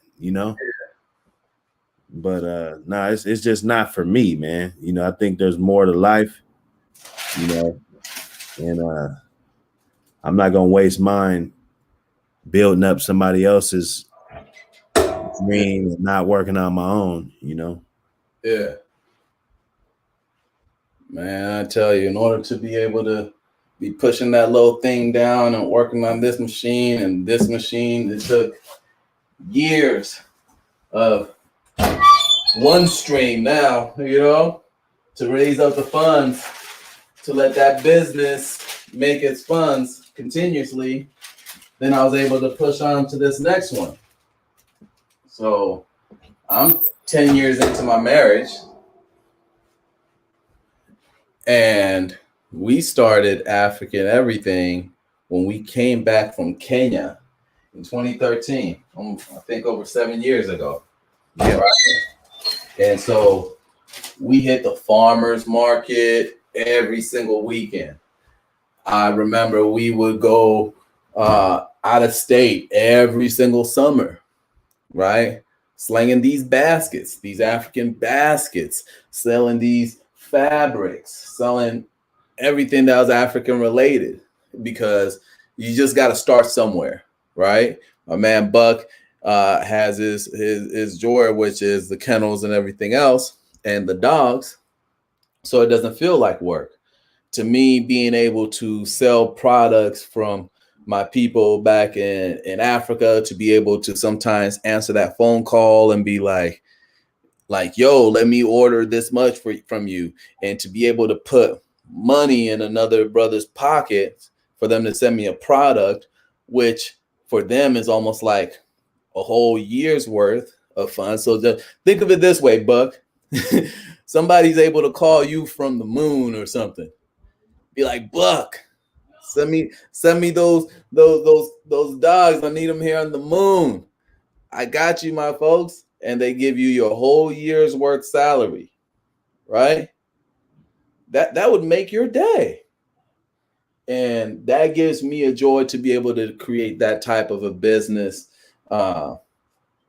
going with my peoples back home. So that was one way we did it, with the African fabrics, the African baskets. And once we were able to make enough, I was able to save some and then get into now the next passion that I wanted, which was basically designing t-shirts. I've been wanting to design t-shirts ever since we were in high school, ever since like junior year in high school. I was like, ooh, that would be dope thing to do. I tried it in college. I've tried it in different ways. And I just had to get to a point where I think within the past 2 years, it was like, I just have to be able to do it myself. You know, did my studying, my resources, went to different places and learned as much as I could, picked up on different tips along the way. And then I was able to finally, through my first stream, put money down on my second stream, which is how you guys are able to go to hustleman.com and purchase some of the t-shirts that we have. They're all print on demand based. We have a DTG machine, which is a direct to garment process. Basically, it prints stuff directly to the garment. So as you can see, this is a t-shirt of a shirt I made of my son's baseball team. We can put photos, we can create one color, three colors. It doesn't matter. Colors are endless. And so that was something I worked towards, kind of like Buck said. It takes a while to raise those funds. So I'm now within year number 1 of my machine. So I think I kind of have a stream now, Buck. Well, you know, that's a little different. I mean, well, it just depends on how the dedication that you put into it. Yeah. That machine is easy to make money with, but it's also easy to leave in the corner and collect dust. Man, tell me about it. So, like a lot. I got you see my I got computers and shit up and all this, but just to crack my computer open and actually get down and digging in and get some work done, that's a whole nother ball game sometimes. You know what I'm saying? Yeah, I've gotten to a point where now it's almost like I'm printing stuff on it daily now. All right. Because that was also the next learning curve too, is once you have a stream going, the other part that we got to understand on Money Making Mondays is you're going to have to learn how to sell. All right. Because you're not going to clock in for somebody to just pay you money. Kind of like how you said, some people might have some dope dogs, but don't have a network or don't have a mouthpiece or can't sell. Right. So that's the next part of the game. I think one of the brothers who was saying earlier, he wanted to get some ideas. I'd say the best thing to learn is try and learn how to sell. Sell. Once you can sell, kind of like my man Jay-Z, said I could sell water to a well or whatever. And guess what Jay-Z just did today? He sold Ace of Spades to a liquor company. Did you hear about that, Buck? No, I didn't hear about that. He sold 50% of his company. Shout out to Jay, man. I've been listening to him since '96, but he sold his company that sells Ace of Spades to I think Moet today. He sold 50% of it. I don't know how much he sold it for, whatever, but he sold 50% of his company after he figured out that it was the music that was making our culture go and buy these brands, right? Right. And then he realized that, you know what, let me just create my own thing. So that's going to be something that we have to understand how to go within our evolution of growing is understand the power that you have. My man Buck City got power in them dogs. You understand? And once you tap into the power that you have leverage in a sense. Then you can get the funds. You can get what you need. Like how Master P nowadays, like these are people we grew up with. We saw start the same way these little rappers are starting now. Remember, Buck, when we first started hearing of all these rappers? Yeah. Back in the 90s. Like it's just dope to me to be able to see the progression. You know, like how P now is selling rice and cereals and top ramens. Yeah, no, that's huge. To get people on that type of stuff. Yeah, to give up why they wasn't doing it a long time ago, that kind of baffles me, but I guess it's better late than never, you know. Yeah, definitely better late than never. And the next thing I want to see is the progression of these athletes. For the athletes to take that same role, and I think LeBron might be setting a precedence for the younger ones to move in that direction. But hey, well, I think they're doing more of showing. I love with the athletes, and I love with like Master P. I love what everybody does, and everything. But I think the Black community would benefit more if they actually like taught people how to do the shit instead of just doing it and kind of stunting, because most of the stuff that they do, it ain't really, well, I ain't gonna take no credit from nobody, but a lot of times, and I know for a fact, I've been around famous people. yeah, It be people that just come up to them with ideas that are ready to do all the footwork, and then all they got to do is just read over the contract and just sign their name and take some pictures, bro. So that's well, cool. I love what they're doing, and that they're getting in position. But if they actually showed us the blueprint and how we can actually get into that market also. But I understand if it's a competition thing, and you don't want nobody else to be up there with you. That's the way I look at it. well, guess what, Buck? That's what we're here for. Money making Mondays. Yeah, man.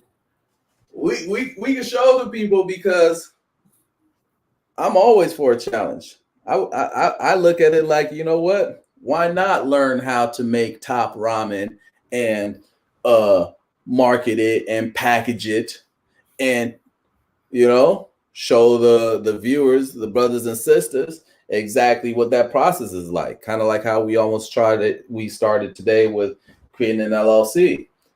Maybe that's something we could get into because we learned it along the way.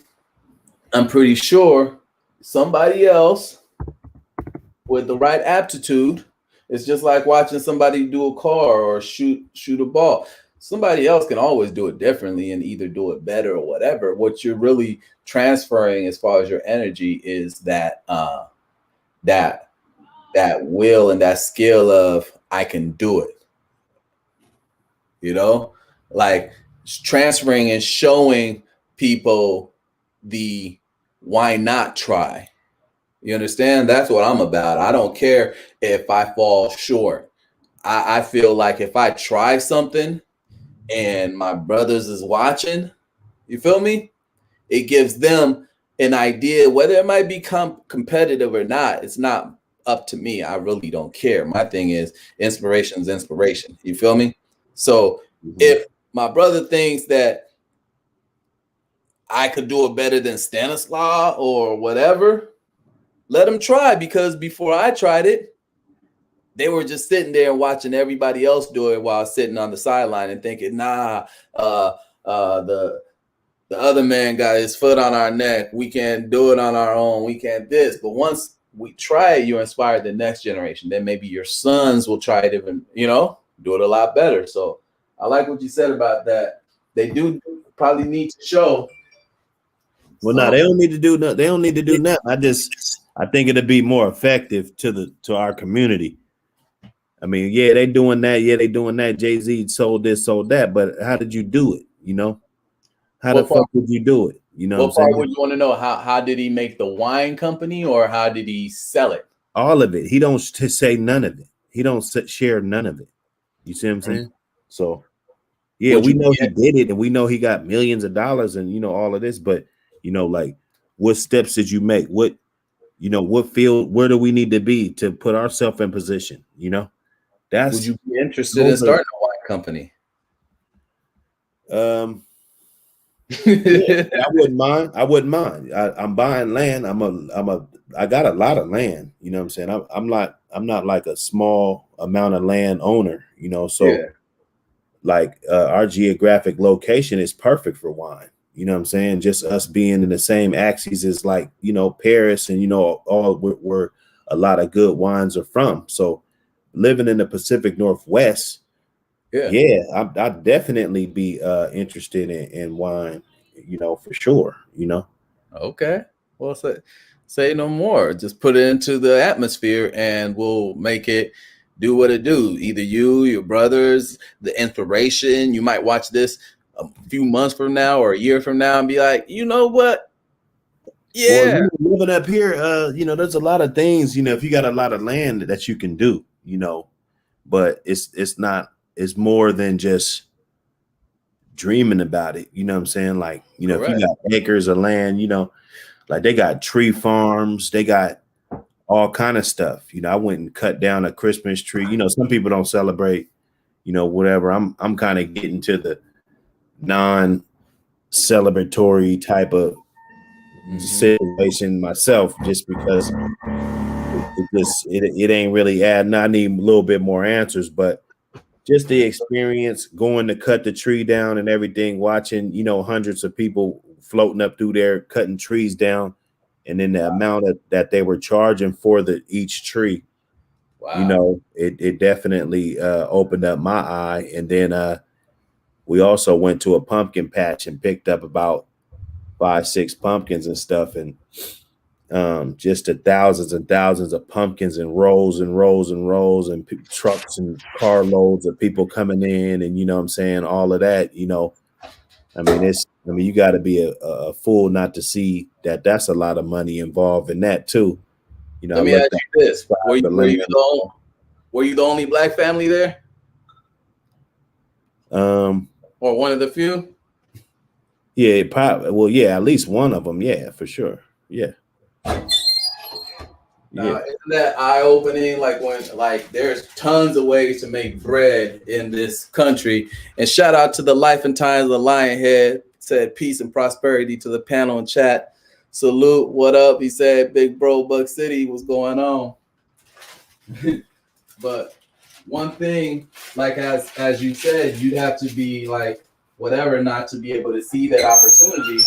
And I think that's what happens, as how you said, when brothers like the Jays and whatever are not able to showcase or show us how to do it, we're not able to get that inspiration, right? So when us living in the inner city, I don't know how your experience was, but I didn't get a chance to go to no pumpkin patches or go to see, cutting down of Christmas trees and stuff like that, right? Right. And so I wouldn't have been able to look at it like all I need to do was buy land and I could just be growing these from whatever and I can easily make bread during Halloween and during Christmas and stuff like that. So it's more of that exposure that needs to be done, exposure and showing folks how certain things goes. And so if you are getting the land and saying, you know what, the Jays and them not showing us how to probably start a wine company, I might only be able to get to a point where I'm able to buy the machine. But you showing or even going through that process will have certain brothers who are like, that's a dope idea. Why not? And a few more people will try that iteration. And then before you know it, we got our folks in that. We got our folks selling trees for Christmas. We got our folks doing the pumpkin patch stuff. So that's all it is that I feel like our community is needed is we just were never exposed to a lot of these things. Yeah. Yeah. Yeah. Well, that's how they do it. A lot of times that's the big struggle of it that nobody sees. We can't.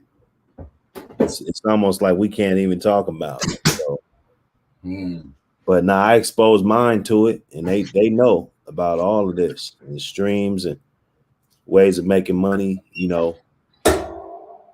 My kids are they'll have 5 figures in high school and stuff. My boys, Oh yeah, because they right there, they understand the business and the importance of a man's responsibility. I can't tell a girl what their responsibility is, and better than I can tell a boy.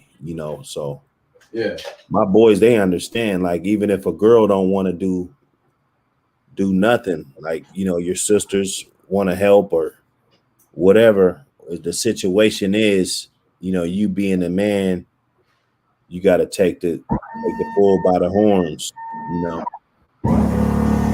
yeah. No matter what's going on, you know what I'm saying? The shit's gonna have to work if you're involved. You being that man, that extra lion roar. Correct. So they know that, and we talk about this and these tree farms and all these opportunities and stuff. Of course, they trying to outprice us with the property up this way. It's real steep. It's getting steep, but Well, there's still opportunity out there, that's as you're in the Northwest. What if I told you, right, that we could buy tons of land in the most fertile country there is, back in Kenya. I'll be buying we bought like I think 2 or 3 acres for about 20 racks. And we can build a house, about 4 or 5 bedroom unit for about like 60K. So I know that back in Kenya, in certain communities, what my mother was basically thinking was basically purchasing land, like how we're talking, right? And just doing agriculture on it, planting corn, planting tomatoes, planting certain things, and just have different people, whatever. And then during sugar cane and during harvesting time, we can make a few racks and stuff like that. So there's how are people? All right, because I've never been there. I'm curious. You from there, and we partners. So how will people accept me back in Kenya? Like, let's just say I just pulled up. You know what I'm saying? With the same way y'all folks have been accepting us in your country all these years. Look how I've assimilated. Right? Right. The same way them white girls get to go out there and do missionary trips and everything else. Like it's the world. I think America puts this thing in our head where we feel like we can't do the transverse of what we've been witnessing our whole lives. You've witnessed plenty of Africans come to the US, especially in Seattle. You've seen a bunch of them go the nerdy route. You've seen a bunch of them stick to themselves. You've seen a bunch of them assimilate to the culture. You've seen a bunch of them join the gangs. You understand? Yeah. Yeah. You've seen all variations, and it's basically on that person. Like, how do you come? Like, it's not like folks is like, nah, you can't, whatever. You feel me? And it's the same exact way when you go back. The people will accept you. They will accept the brothers. They will accept whatever. So let's go to the motherland. The difference is you're coming with the bread, the paper.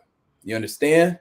All their life they've been seeing the Caucasians, the Chinese, and all these other people coming with bread and paper, but they haven't seen their people. They haven't seen the LeBron James. They haven't seen the Tupacs, the Jay-Z, the people they emulate their whole life, because America is really just exporting culture, African culture to the X, in a sense, right? Because this is African culture that's been mixed and mixed and mixed, that has created, kind of like how you do the bloodlines, right?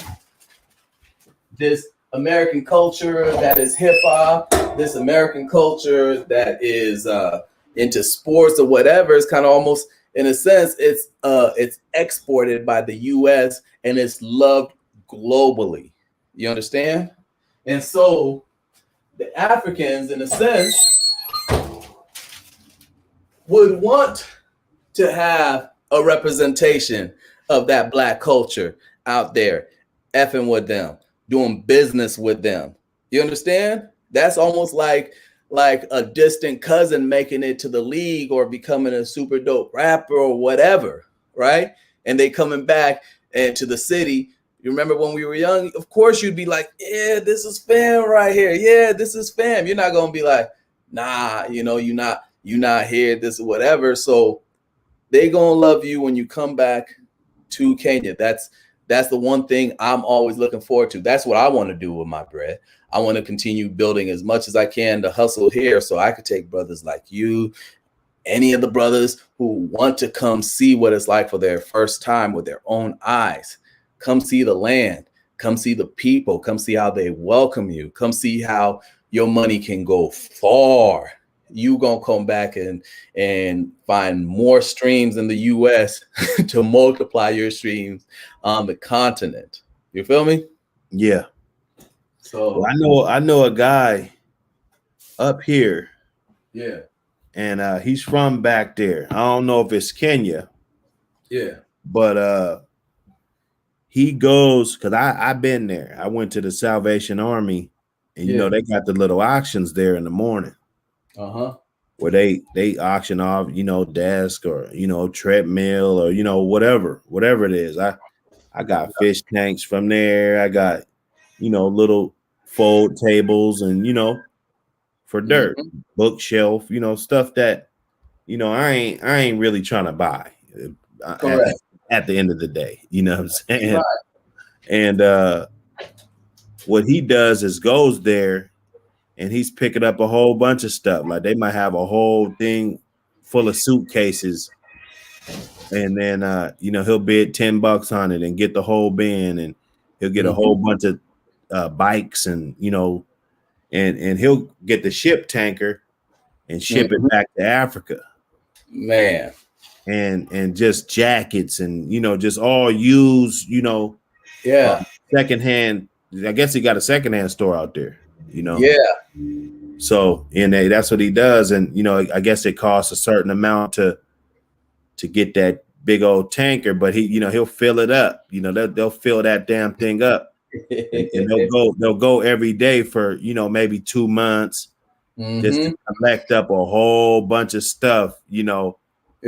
They probably spend maybe $1,000 on all the stuff and however much to get the tanker over there, and then they probably bust down about 40-50 racks or something. I don't know. I don't know. Here's what But I'll nah, tell you. this he does all the time. Like if I go, I haven't been in years. I can go tomorrow, you know, and he'll be there. Easy money. Easy Man. money. I'll tell you this, bro. Ask him if you can get in on it with him. Ask him if you can help him on the next shipment. Nah, he's he's been doing this for a decade. No, I'm Man. just saying, ask him if you can invest a little bit of bread to like just see, just say, hey, I want to help. I eventually want to go see the motherland. How can I eventually help? And maybe whatever. Just ask. You feel me? Regardless of whether he's been doing it for years, just be like, hey, I see what you're doing. I want to help or whatever.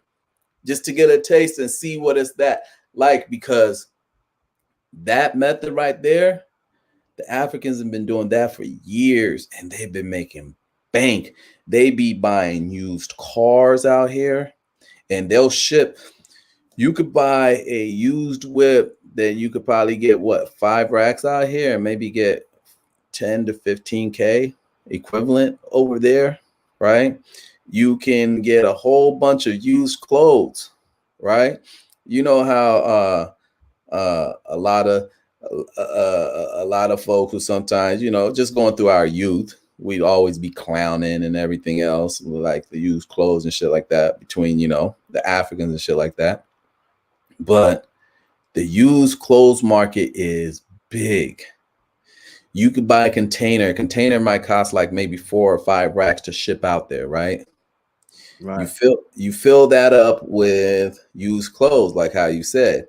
You can go to like Goodwill, when Goodwill might have they might have their auctions. Go on their super auction days where you could buy a pallet of clothes at like maybe 40 cents a pound or something like that, right? Get all these clothes, pack up your container, like how you said, dude was doing for whatever. When it hits back there, they're just going, going, going. Those same clothes that you're I seeing. gotta get somebody over there already. And No, all I gotta do is just go here and collect the stuff, bruh. that's why I'm telling you, holla at him and say, hey, I want to help you even go like, let me start with 10% or 20%. I want to help you get in on this. Like I got a partner who's from Africa and everything else. And he was this and this and this, but I want to help you. I've seen you do this for a while, right? I want to learn it. I want to be able to go back and start seeing the motherland, whatever, tell him that. Like he'll be more than like, you feel me? Like, all we really want to do is share a piece about culture at times. You feel me? And when you got an interest in like this, what you're doing, like that brother hasn't had to go do all these other things. Remember, I told you earlier, I view America as the trap house. This is where all the opportunity is. But the issue is they've kind of warped our minds for brothers to feel like there's no opportunities. You dig?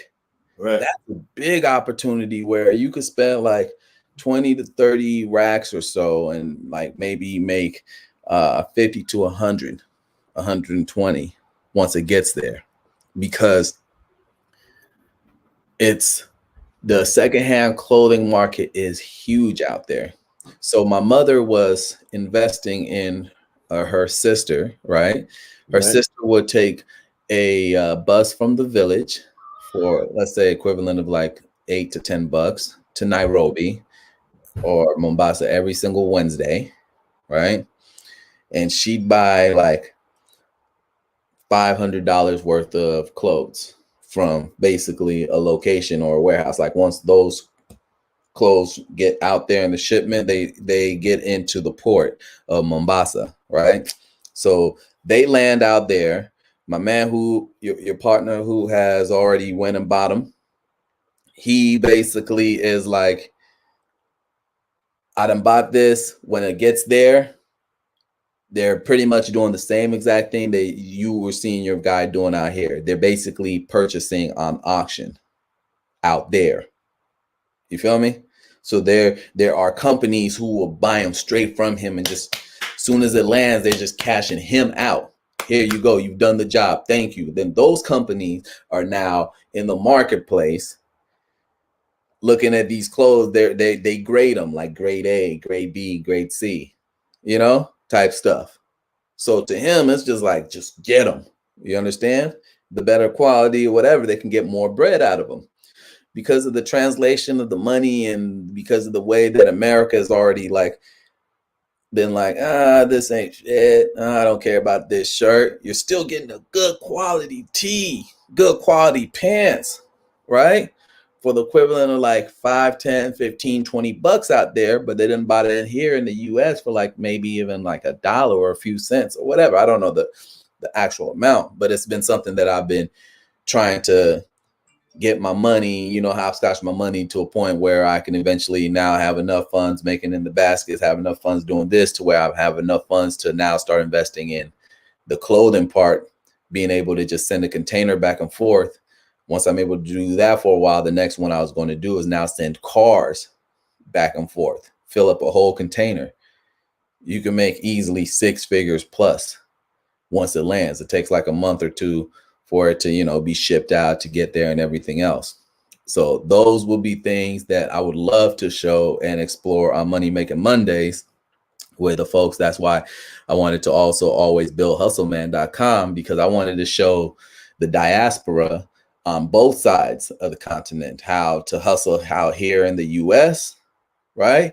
Take your bread, and then how to hustle in the continent, because Africans is hustling and Americans is hustling. If I could show how those two work, it will be a lot easier to get a network of brothers to be like, let's put this 10 racks together and get this land. We already got people out there who can farm this land, right? And we shoot them a G, and that takes care of their whole yearly income. You understand? For like a farmer or so. You understand? Like around that amount or so. I don't, fluctuates or whatever. You can't get that here in the US. Right? You can't get somebody there. There's another thing where it's live cattle. The same way how you were talking about the dogs, the breeding dogs. I have an opportunity to where I have somebody I could pay $50 a month. No, $100 a month to take care of cows for me. I can purchase cows at $100 to $500, and they can go ahead and feed them and everything else, just like how you said, to where I got up to 100 cows. And then those same cows can be sold once they're big, because in Kenyan culture, right? If there's a funeral, they're slaughtering a cow. If there's a party, they're slaughtering a cow. It's part of the tradition. You understand? So I got somebody who's able to have land to feed these cows and take care of these cows, as long as I'm able to, let's say, purchase them as babies. You understand? Letting them grow, feeding them, because we have the power of the American dollar. You understand? So there's tons of different ideas and things that we can get into as we continue growing through learning different ways of how money works here and on the continent. We can find different ways to just basically circulate and generate our funds, because we can make more of an impact out there and then make the same amount back even more, you understand, without having to deal with the systems that you're thinking of out here, like of competing with the people trying to purchase and price you out of the Northwest land market.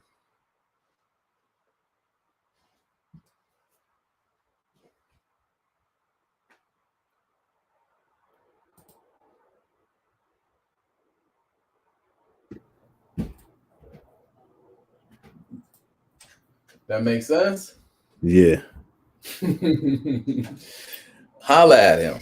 Holla at that man. Well, it's networking. It's networking on another level. That's it. And with open-minded individuals, That's we it, can make it happen. I wonder what these dogs will do out there anyway. You know, man. what would they do? Like, I mean, it'd be a hassle to just import them, but what if somebody was over there actually breeding them? You could probably do the same thing, because the thing about it is, where I come from in Nairobi, right?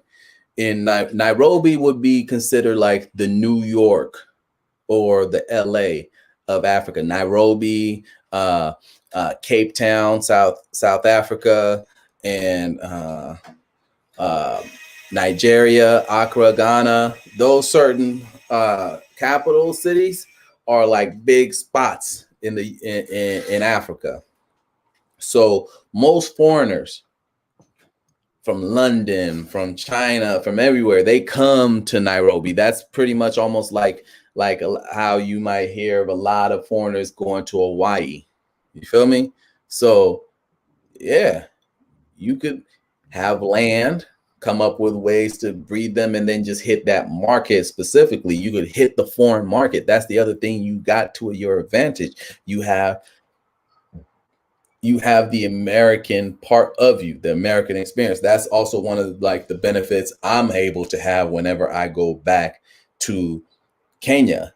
They view me as an American, bro. Like that's it. They're like, you are an American. You are one of our lost sons in a sense. You went to America. You assimilated to that culture. You speak like them. You talk like them. You think like them, and everything else.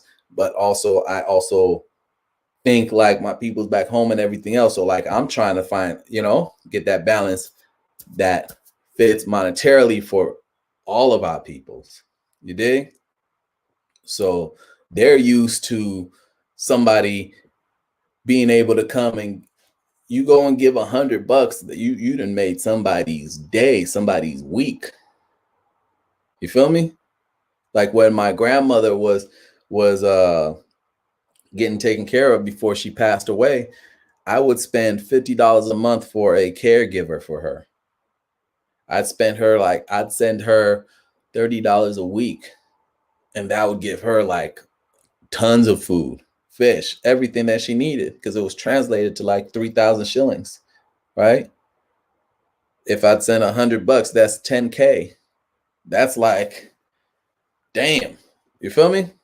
It takes much more work to try and generate that same amount out there than it takes for us to generate it here and make it back. You dig? And so then you take that same funds, that same mentality, and that's what I'm trying to create, a screen printing shop out there to take advantage of that whole access, right?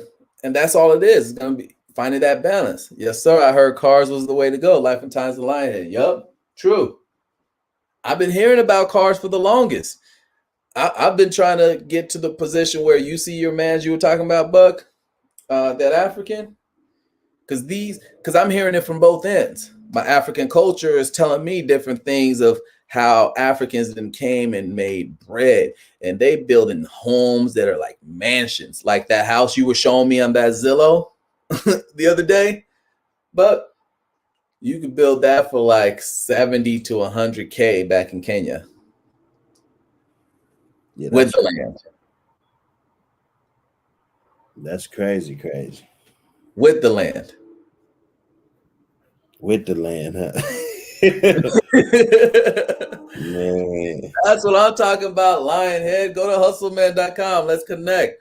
Get at me on IG at hustleman. You see the background? That's my Instagram. Follow me, bruh. Send me a message. Like that's, to me, man, that would be my life's work. If I could get that going, in fact, when I get that going, that's going to be my life's work. Like getting the brothers out here and my people's back home together to have like an exchange type of store popping over in Africa and in the US, where we're basically, in a sense, you're making the bread out here, the same thing that these other cultures have been doing in Africa for the longest. I read the other day that the GDP of South Africa was into the billions every single year off of exporting diamonds. still to this day. So they're still producing enough diamonds in that country that generates billions for folks who are, you know, out of, from a different country, appreciate that. But yeah, man, Buck, I appreciate you for Dev. I'm gonna keep hollering for a real quick minute and second. So thank you, Buck City, for the first day of Money Making Mondays. Money making Mondays. Money making Mondays. Money Making Mondays. Yes, sir. Yes, sir. Now we're gonna get it in, man. I'm gonna wrap up with the fam. It's getting late. Yes, we're sir. gonna wrap up with them and see how everybody's day was and all that. Amen. Amen. And then I'll see you on Merle Talk Tuesday. Check in tomorrow, Merle Talk Tuesdays with Buck City, Life and Times of Lionhead, man. Let's continue this convo again. We're going to be back next Monday. If you need to holler at me, go to media@hustleman.com. Send me an email. My Instagram is basically that handle that you see on the background, the @Hustleman, HUSTLEMVN. The website is hustleman.com, HUSTLEMAN.com. Reach out, connect. If you were watching this and you want to go ahead and get some print-on-demand t-shirts, send us a message. We'll send you a quote back. We can get that going. We'll even ship them out to your customers. So reach out to us. Money Making Mondays, I want to thank you guys. We're about to end it. It's been a fun, wonderful experience. Look how fast that time flew. We're going to see you again soon. Check my man Buck City Kennels. Go ahead, follow his page. And we'll see you guys on Tuesday. All right. So thank you. Go ahead, subscribe on the channel so you can be directed when we have this again. We'll see you next Monday. Thank you and God bless. The Hustle Man. Peace.